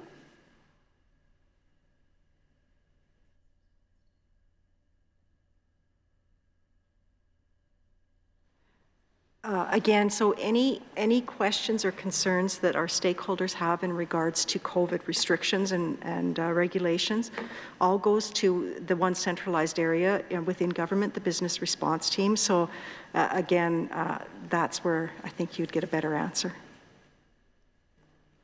So then for this ministry, is there any you know, gap funding in place? Many of these you know, organizations are church-based or community-based. They, you know, they're nonprofit by and large. Is there any gap funding or anything in place? You know, as again, we're looking at the second COVID summer and the prospect of running a camping season and generating revenue is unlikely, but a lot of them have sunk costs in terms of their staffing and facilities. So is there any support coming through the Ministry of Parks, Culture and Sport to get them through, hopefully, to a camping season of 2022? We had the opportunity to meet with them, and it was again a very good discussion. And they had some questions because what we did was we pointed them again in the right direction for them to be able to obtain funding through the business response team, was able to help them out. And so that, because there's no point in duplication. And so we like I said, they shared with us their issues and their concerns, but then we also helped them through with getting them pointed in the right direction so that they would be able to obtain that funding that you just referred to. I'd like to ask a few questions about the Royal Saskatchewan Museum. So last year when this committee met, then Minister Mikowski said, quote, RSM has developed a long-term proposal to assist with improved care of sacred, culturally sensitive, and natural history collections, end quote. So, I mean, this is good news. I know that there's been some struggles at the RSM as far as their maintaining their collection, which is used by world-renowned researchers, and they want to be able to attract the kind of staff and researchers that you know, understand the value of their collection for their academic fields. So I'm just curious if you can update the committee on what supports the ministry is providing this year or will be providing to support necessary improvements to the building of a new facility to replace the annex specifically. I think it's important to note that the current situation with the annex is that it was deemed a temporary solution over 35 years ago. And, you know, the important role of the annex for researchers, you know, and people who are drawn here is somewhat in jeopardy. And I know that they've spoken, you know, at length over the years, but I think that the feeling is that they're getting to a time where something needs to be done and they need. So I'm curious if there's any planning, any commitment from the government, any hope to alleviate that strain on the annex at RSM.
Thank you very much for the question in regards to the annex and the importance of the sacred items that we have within. Now, I, along with Twyla, recently met with Museums Director Peter Menzies on this challenge. And Ministry officials are currently working with Sask Builds on a business case for the annex. And then we will be considering our next step. And we will bring forward recommendations. It'll be going out to an RFP. In fact, I think at this point it's already been put out. In an effort to secure the sacred items, we have rebuilt a cocoon in that building. And Twyla, if you would like to kind of elaborate on how the cocoon works. Certainly I could. We store several sacred items on behalf of First Nations, and we've had to, in essence, build a building inside the building so that they're at the appropriate temperature and humidity and everything. So we've just recently upgraded that as well as included new shelving and storage facilities for that. So we're doing interim steps while we're going through this business case. Cool. That's good news. Do you have any sense, so, you know, here says that the RFP is maybe already out. Any sense of what the timeline might be moving forward as far as, you know, what they could expect for, is the RFP for a new facility or is this for a renovation? The RFP is to look at options. So a new facility is an option, but there may be others. Government of Saskatchewan does have other buildings as well. So we want to keep it open. We don't want to predetermine what we should be doing. And the procurement process is with Sask Builds. So some of those steps are out of our control a little bit. But the expectation is to have something in July. Some recommendations, not a new building. Won't be finished by July. Okay, well that's exciting. We'll be watching that closely. I know that's an important step. Okay, moving on, kind of getting to the tail end of our time and my questions, although I do still have lots left to go if we need them. But some of these maybe just looking for data and numbers and just curious in a few kind of scattered areas here. I'm wondering, what data does the ministry have or keep or collect regarding employment numbers in the sports sector in the province? Is it something that you track? Do you have any sense of how many people are directly employed through sports, whether that's you know, community sports, you know, professionals, like? Is there any way that you track employment numbers in that sector? I don't have anything offhand. A lot of what our ministry does is work with other stakeholders, and so Sask Sport may have some of that information, but I'm not sure. Do you mean paid employee? Yeah. Yeah, see, because I think we have to also realize that so many of people who dedicate their time and energy do it on a volunteer basis. So it's pretty hard to be able to track that. And like I say, you're right, Twyla, it's probably maybe Sask Sport would have some of that. But then again, you have to realize we've got so many different levels of sport, right? We've got the people who are getting ready to go to the Olympics. And then we've got little Billy who's out there, you know, playing T-ball. And Sarah, who's, you know, like she's again playing with Billy out there with T-ball, all that sort of stuff. So, I mean, it's pretty difficult to be able to, because it's such a wide variety of people that we're serving and age groups. Yeah, if anything, I know, and I'm not looking for volunteer numbers. Like we've got amazing volunteers in this province. I've coached youth sports since I was born. That's the heart of volunteers, isn't it? I guess I'm just more curious, like when it comes to like provincial sport bodies, organizations, you know, teams and sports that generate income at the gate, like how many people they might employ. Like I know it's kind of like a wide net that falls, that you know catches people in that sector, but Just a question, wondering if that's something that you track or have any numbers on. Moving back to some questions about parks. I'm curious, some provincial park lands, my understanding is that they have substantial like oil and gas activity on the land or nearby. And how does the ministry manage like the stewardship of park land specifically? When it comes, like what kind of studies does the ministry engage in, ecological studies for the impact of industries that operate on or near the lands of our parks?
Okay, so I'm prepared to answer your question. I think I've got it covered here.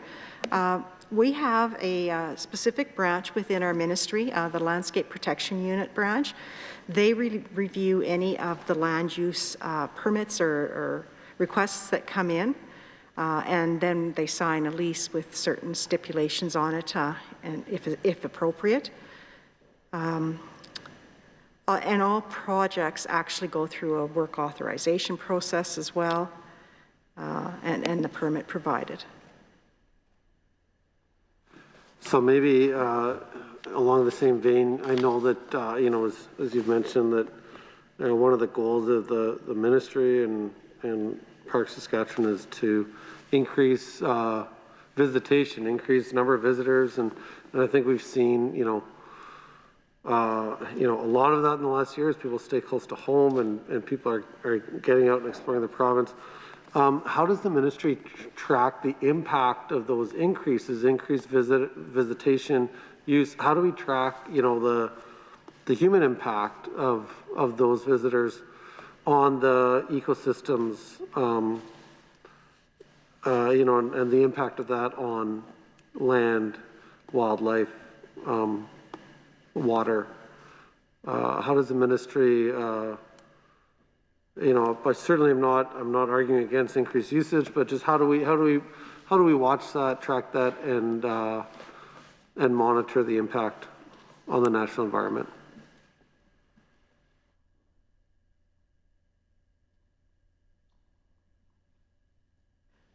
So another great question, and I guess one of our goals is certainly to increase visitation in our parks, but another goal is also to protect Saskatchewan parklands and heritage. And we do that by really, again, recognizing the Landscape Protection Unit does work every year on the ecological health of the parks. They actually prepare reviews each year. They've got a schedule set up for reviewing parks. And it's also important to know that part of the management of the parks is we have what we call a core area in parks where, you know, the majority of your visitors are, and then there's, you know, a vast amount of park land that is not nearly as disturbed. So we try to focus activities on that core area.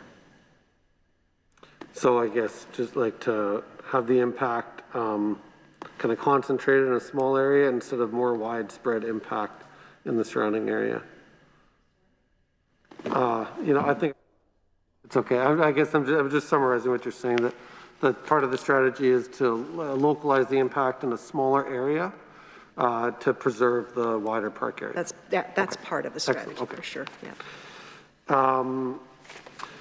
I would like to ask about just one line in the budget. Specifically, I see that there's $500,000 allocated to urban parks in Saskatchewan, and I'm curious if you can update the committee on which urban parks received an allocation and how is that determined? Are there applications from municipalities for you know, funding, or I guess where did the funding go this year? Where will it be going, and how does that process work?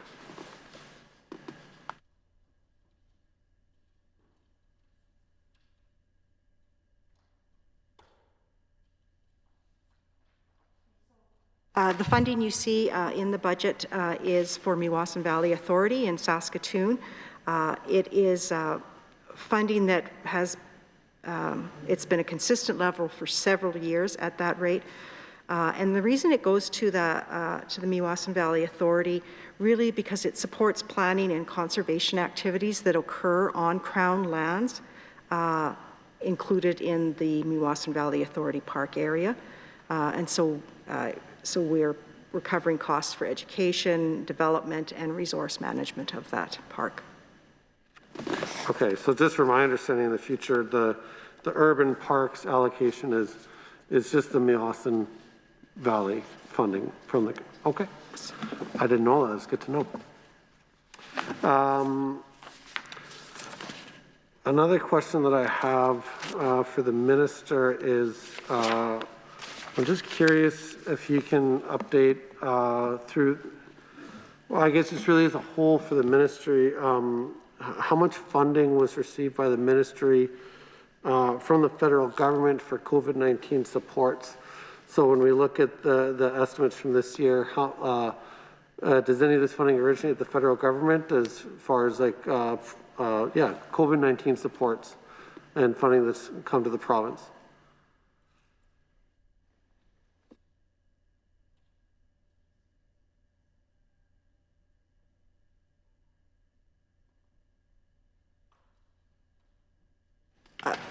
There is no federal funding that has come directly to the ministry for COVID-specific activity. We do have federal funding for a bilateral agreement in regards to sports for disadvantaged youth and children, but that is not related to COVID. Okay, it's just obviously something that we're trying to figure out where the federal funding, we know where it comes from, but where does it go and how is that being applied to, you know, creating COVID-safe environments? I could add clarification to that. There was federal funding available for sports organizations, and that went directly to Sask Sport. As I mentioned earlier, they're one of our partners, so that is the stakeholder that did look after the federal funding. Okay, fair enough. Another kind of broad question for the ministry as a whole. I'm just curious what progress has been made with the implementation of the Truth and Reconciliation Commission calls to action within this ministry. Is there anything that you can point to as far as work of the ministry to answer the TRC calls to action?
So as you can imagine, there actually has been a fair bit of activity for our ministry in the calls to action, and I'll go over a few of them. It's quite extensive, but I can say that under the call to action, I believe it's around education, is the Senior Indigenous Advisor.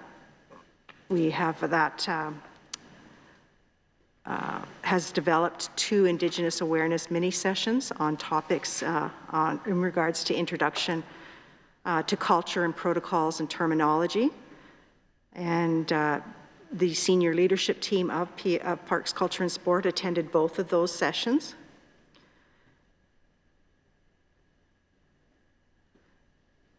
And there was also an introduction to culture and protocol with the Executive Assistance Community of Practice right across government. And we've also, the Royal Saskatchewan Museum has championed Orange Shirt Day recognition now for, I think this is its 2nd or 3rd, maybe 3rd year. In this past year, all students participated in school events remotely. And then, you know, many of our stakeholders as well have educational programs for their staff, such as Sask Culture does, Western Development Museum does. So we do monitor that too and encourage that.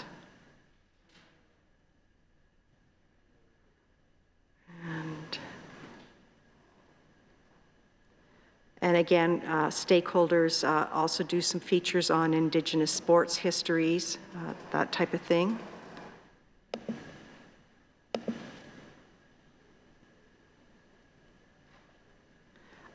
You know, in regards to sport, of course, we're supportive of NAIG, and so that, and other Tony, Cody First Nations summer and winter games is supported through Sask Sport. There's also an Indigenous Sports Enhancement Program that Sask Sport offers, and that provides, okay, and sports leadership programs are also offered there, and there's specific Indigenous coaches and officials programs as well at Sask Sport. And call to action 66 on federal government to establish multi-year funding. I think that would be related to our partnership with Sask Culture and Sask Lotteries in regards to organizations and to develop organizations and programs throughout the province, and funding Aboriginal arts and cultural leadership funds. To name a few. I could go on to another one. No? No, that's great. I appreciate that response. And just something that came to mind as you were sharing there, are you aware of any parks that engage in land-based learning opportunities? You know, an example being, you know, lessons on, you know, indigenous plants, like plants that are indigenous to the prairies or ecosystems, or indigenous medicines, or teach. Is there any land-based education going on within our parks?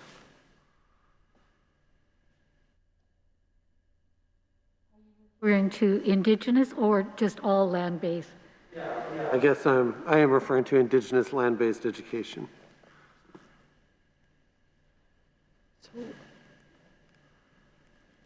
I guess we do have interpretive programming, and it is established and determined based on the park attributes. So there could very well be some interpretive programming that's land-based. I just don't have any of that in front of me. Wanuskewin Heritage Park would also be an example. And we do also have, you know, some heritage sites like Fort Carlton that specifically does very much land-based and First Nations heritage. Yeah, I'm just asking this through the lens of a teacher and the land-based education, especially in terms of COVID, you know, opportunity for teachers to visit sites where there's already some programming or infrastructure set up is awesome. You know, Probably one of the real highlights of having Wanuskewin is that because of, you know, the, not just the location, but everything about it creates the perfect learning environment for that. And to be able to kind of showcase that.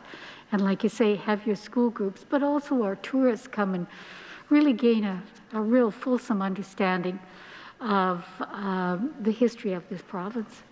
And, you know, the importance of the Indigenous people, the Métis people, like all of that is what created Saskatchewan.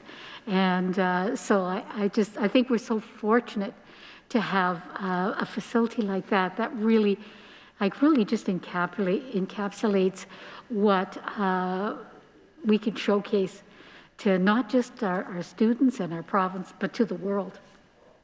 Yeah, you're absolutely right, Minister. I mean, I was really impressed even to see the changes that have taken place in the last year since the last time I was there with students. I couldn't believe it, and I would take anybody there, anybody from any visitor from anywhere in the world. You can take them to Wanuskewin and be proud of everything that they're doing there. It's really amazing. And one of my final questions I have for tonight, which you answered in your initial remarks. I'm going to read the question anyway, and then I've just got one question from your initial remarks. Is I wanted to ask, how does the ministry view its role in aiding Wanuskewin's path to designation as a UNESCO World Heritage Site?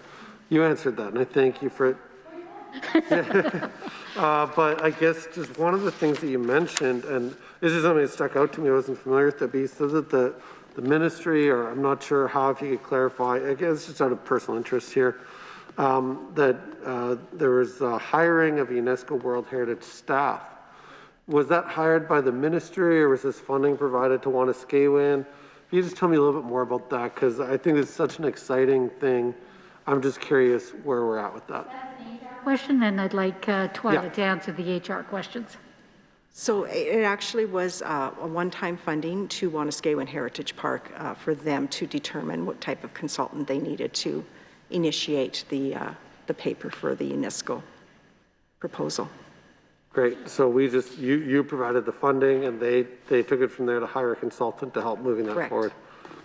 Fantastic. It's, you know, I'm looking forward to a day when, I don't know how far away it'll be when that announcement comes that they're able to gain the designation, and people from both sides will celebrate, and we can be proud of that and recognize the years and years of work that has gone into that. I'm hopeful that we'll get there. And I'd like to speak to you a little bit about that, because I think each and any of us who have maybe traveled maybe to Europe, and you have the opportunity to, when you look for highlights and you look for places that you think have got something special, not just, you know, another castle, another whatever. And then you come across, you know, like Mount St. Michel, where you realize that it's a UNESCO heritage site, and I think it was done in the 1800s. It's like, it's the most incredible place. But people who are interested in what makes a place tick, right? And what created that place, they look for sites like that, right? That becomes a, I have to go there. Like people have a bucket list, you know, 111 places I have to see before. And so that's why it's so important that we have something like that, because we have something to showcase, something to show the world. And so I really look forward, like yourself, both sides, to be able to go celebrate when they have their designation, and that it becomes a real stamp on the map. And it's, like I said, it's an opportunity for us to really showcase to the world what we have to offer here. Absolutely, we're together on that one, Minister. This brings me to my final question for the evening. We may come in just under the wire here. I'm just curious to the Minister and perhaps your officials would like to answer as well, if they choose, but I'm just curious if you could share with the committee the most challenging and the most rewarding decisions that went into this year's estimates and budgets.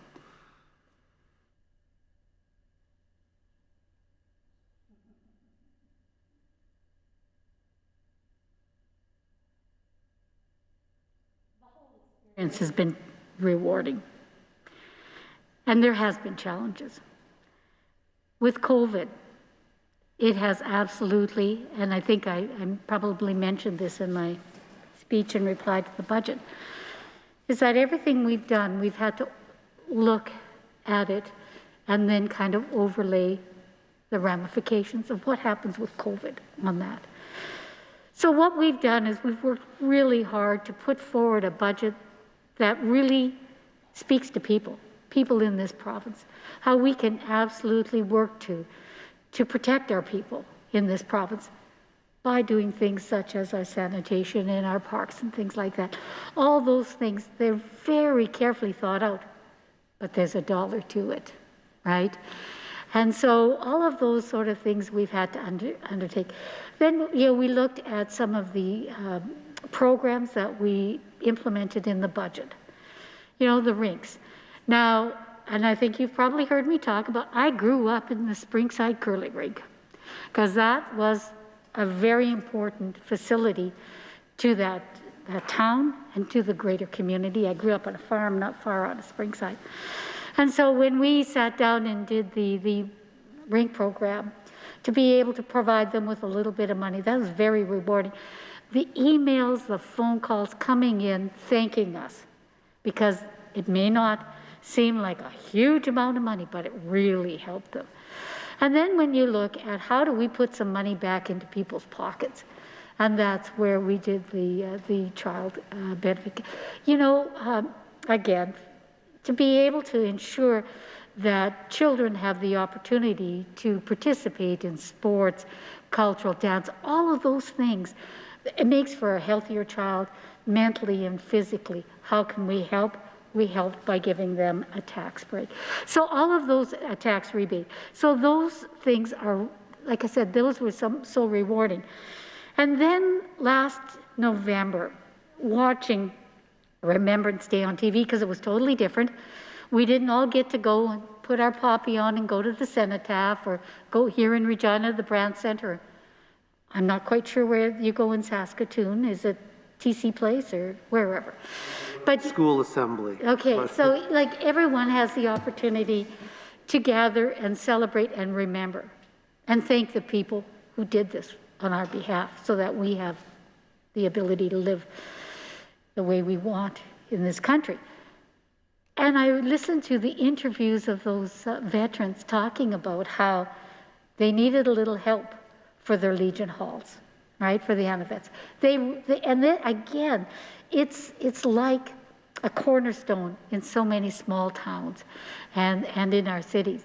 So when we sat down and looked and said, what can we do to help them? And a lot of them, as you know, we've got an aging population.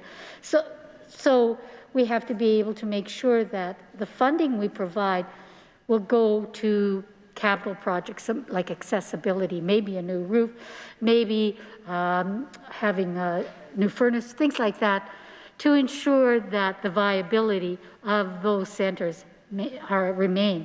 So when we upped the funding to $1.5 million, that was big.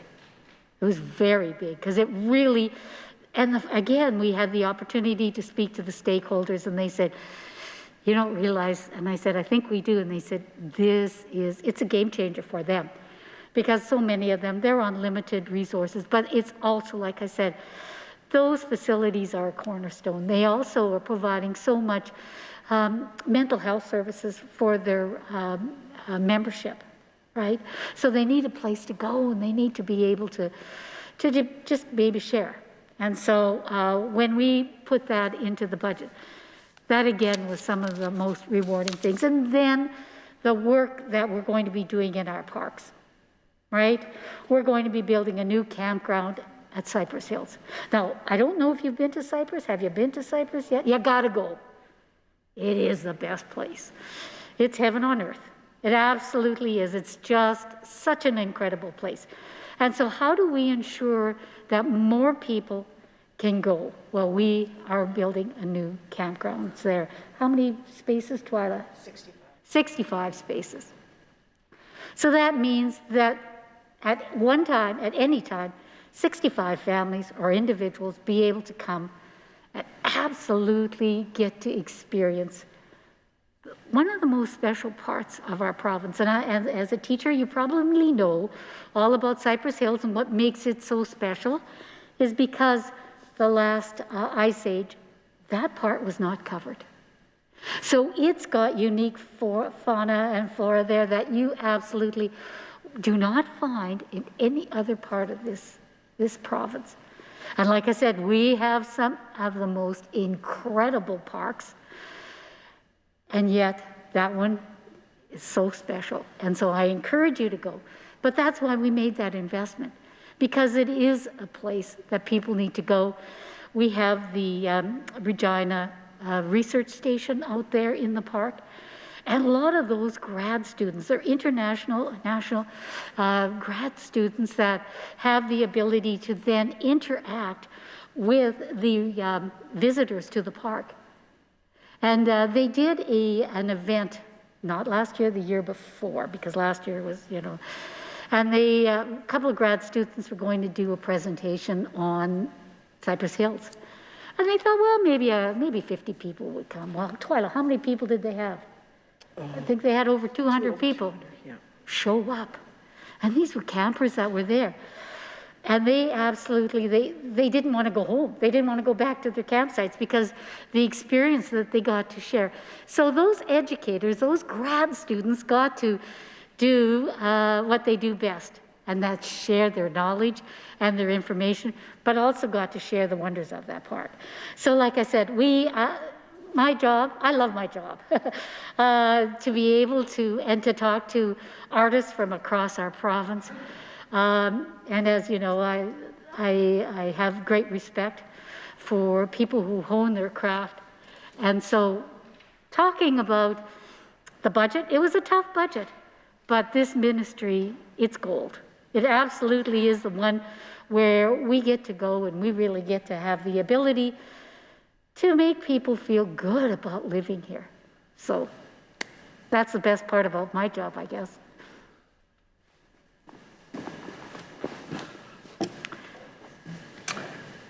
All right, any more? I guess we're right at the time of adjournment. So we haven't reached the agreed upon time for consideration of estimates for the Ministry of Parks, Culture and Sport.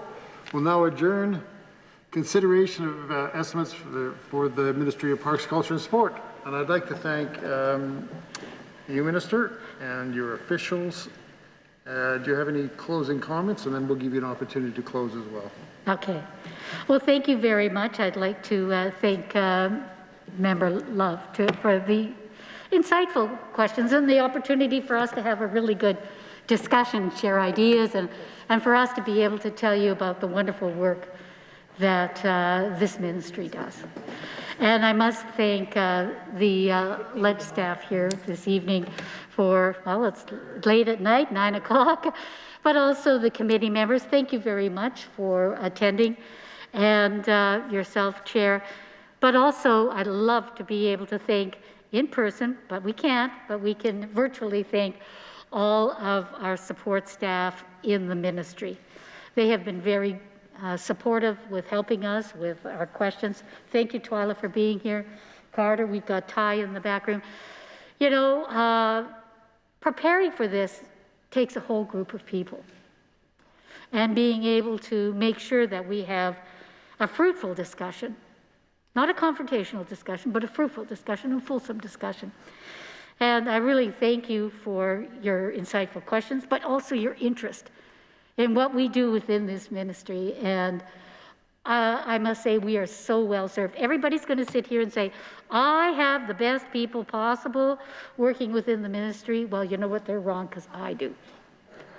I have the rock stars. And I think you'd be pretty pleased if you looked at the senior management within parks, culture and sport. It's women. Thumbs up. So like I said, thank you each and every one for helping to make this evening flow quite smoothly. And thank you yourself for your insightful questions. Yeah, I want to thank all committee members for being here for a late night with an early morning coming tomorrow.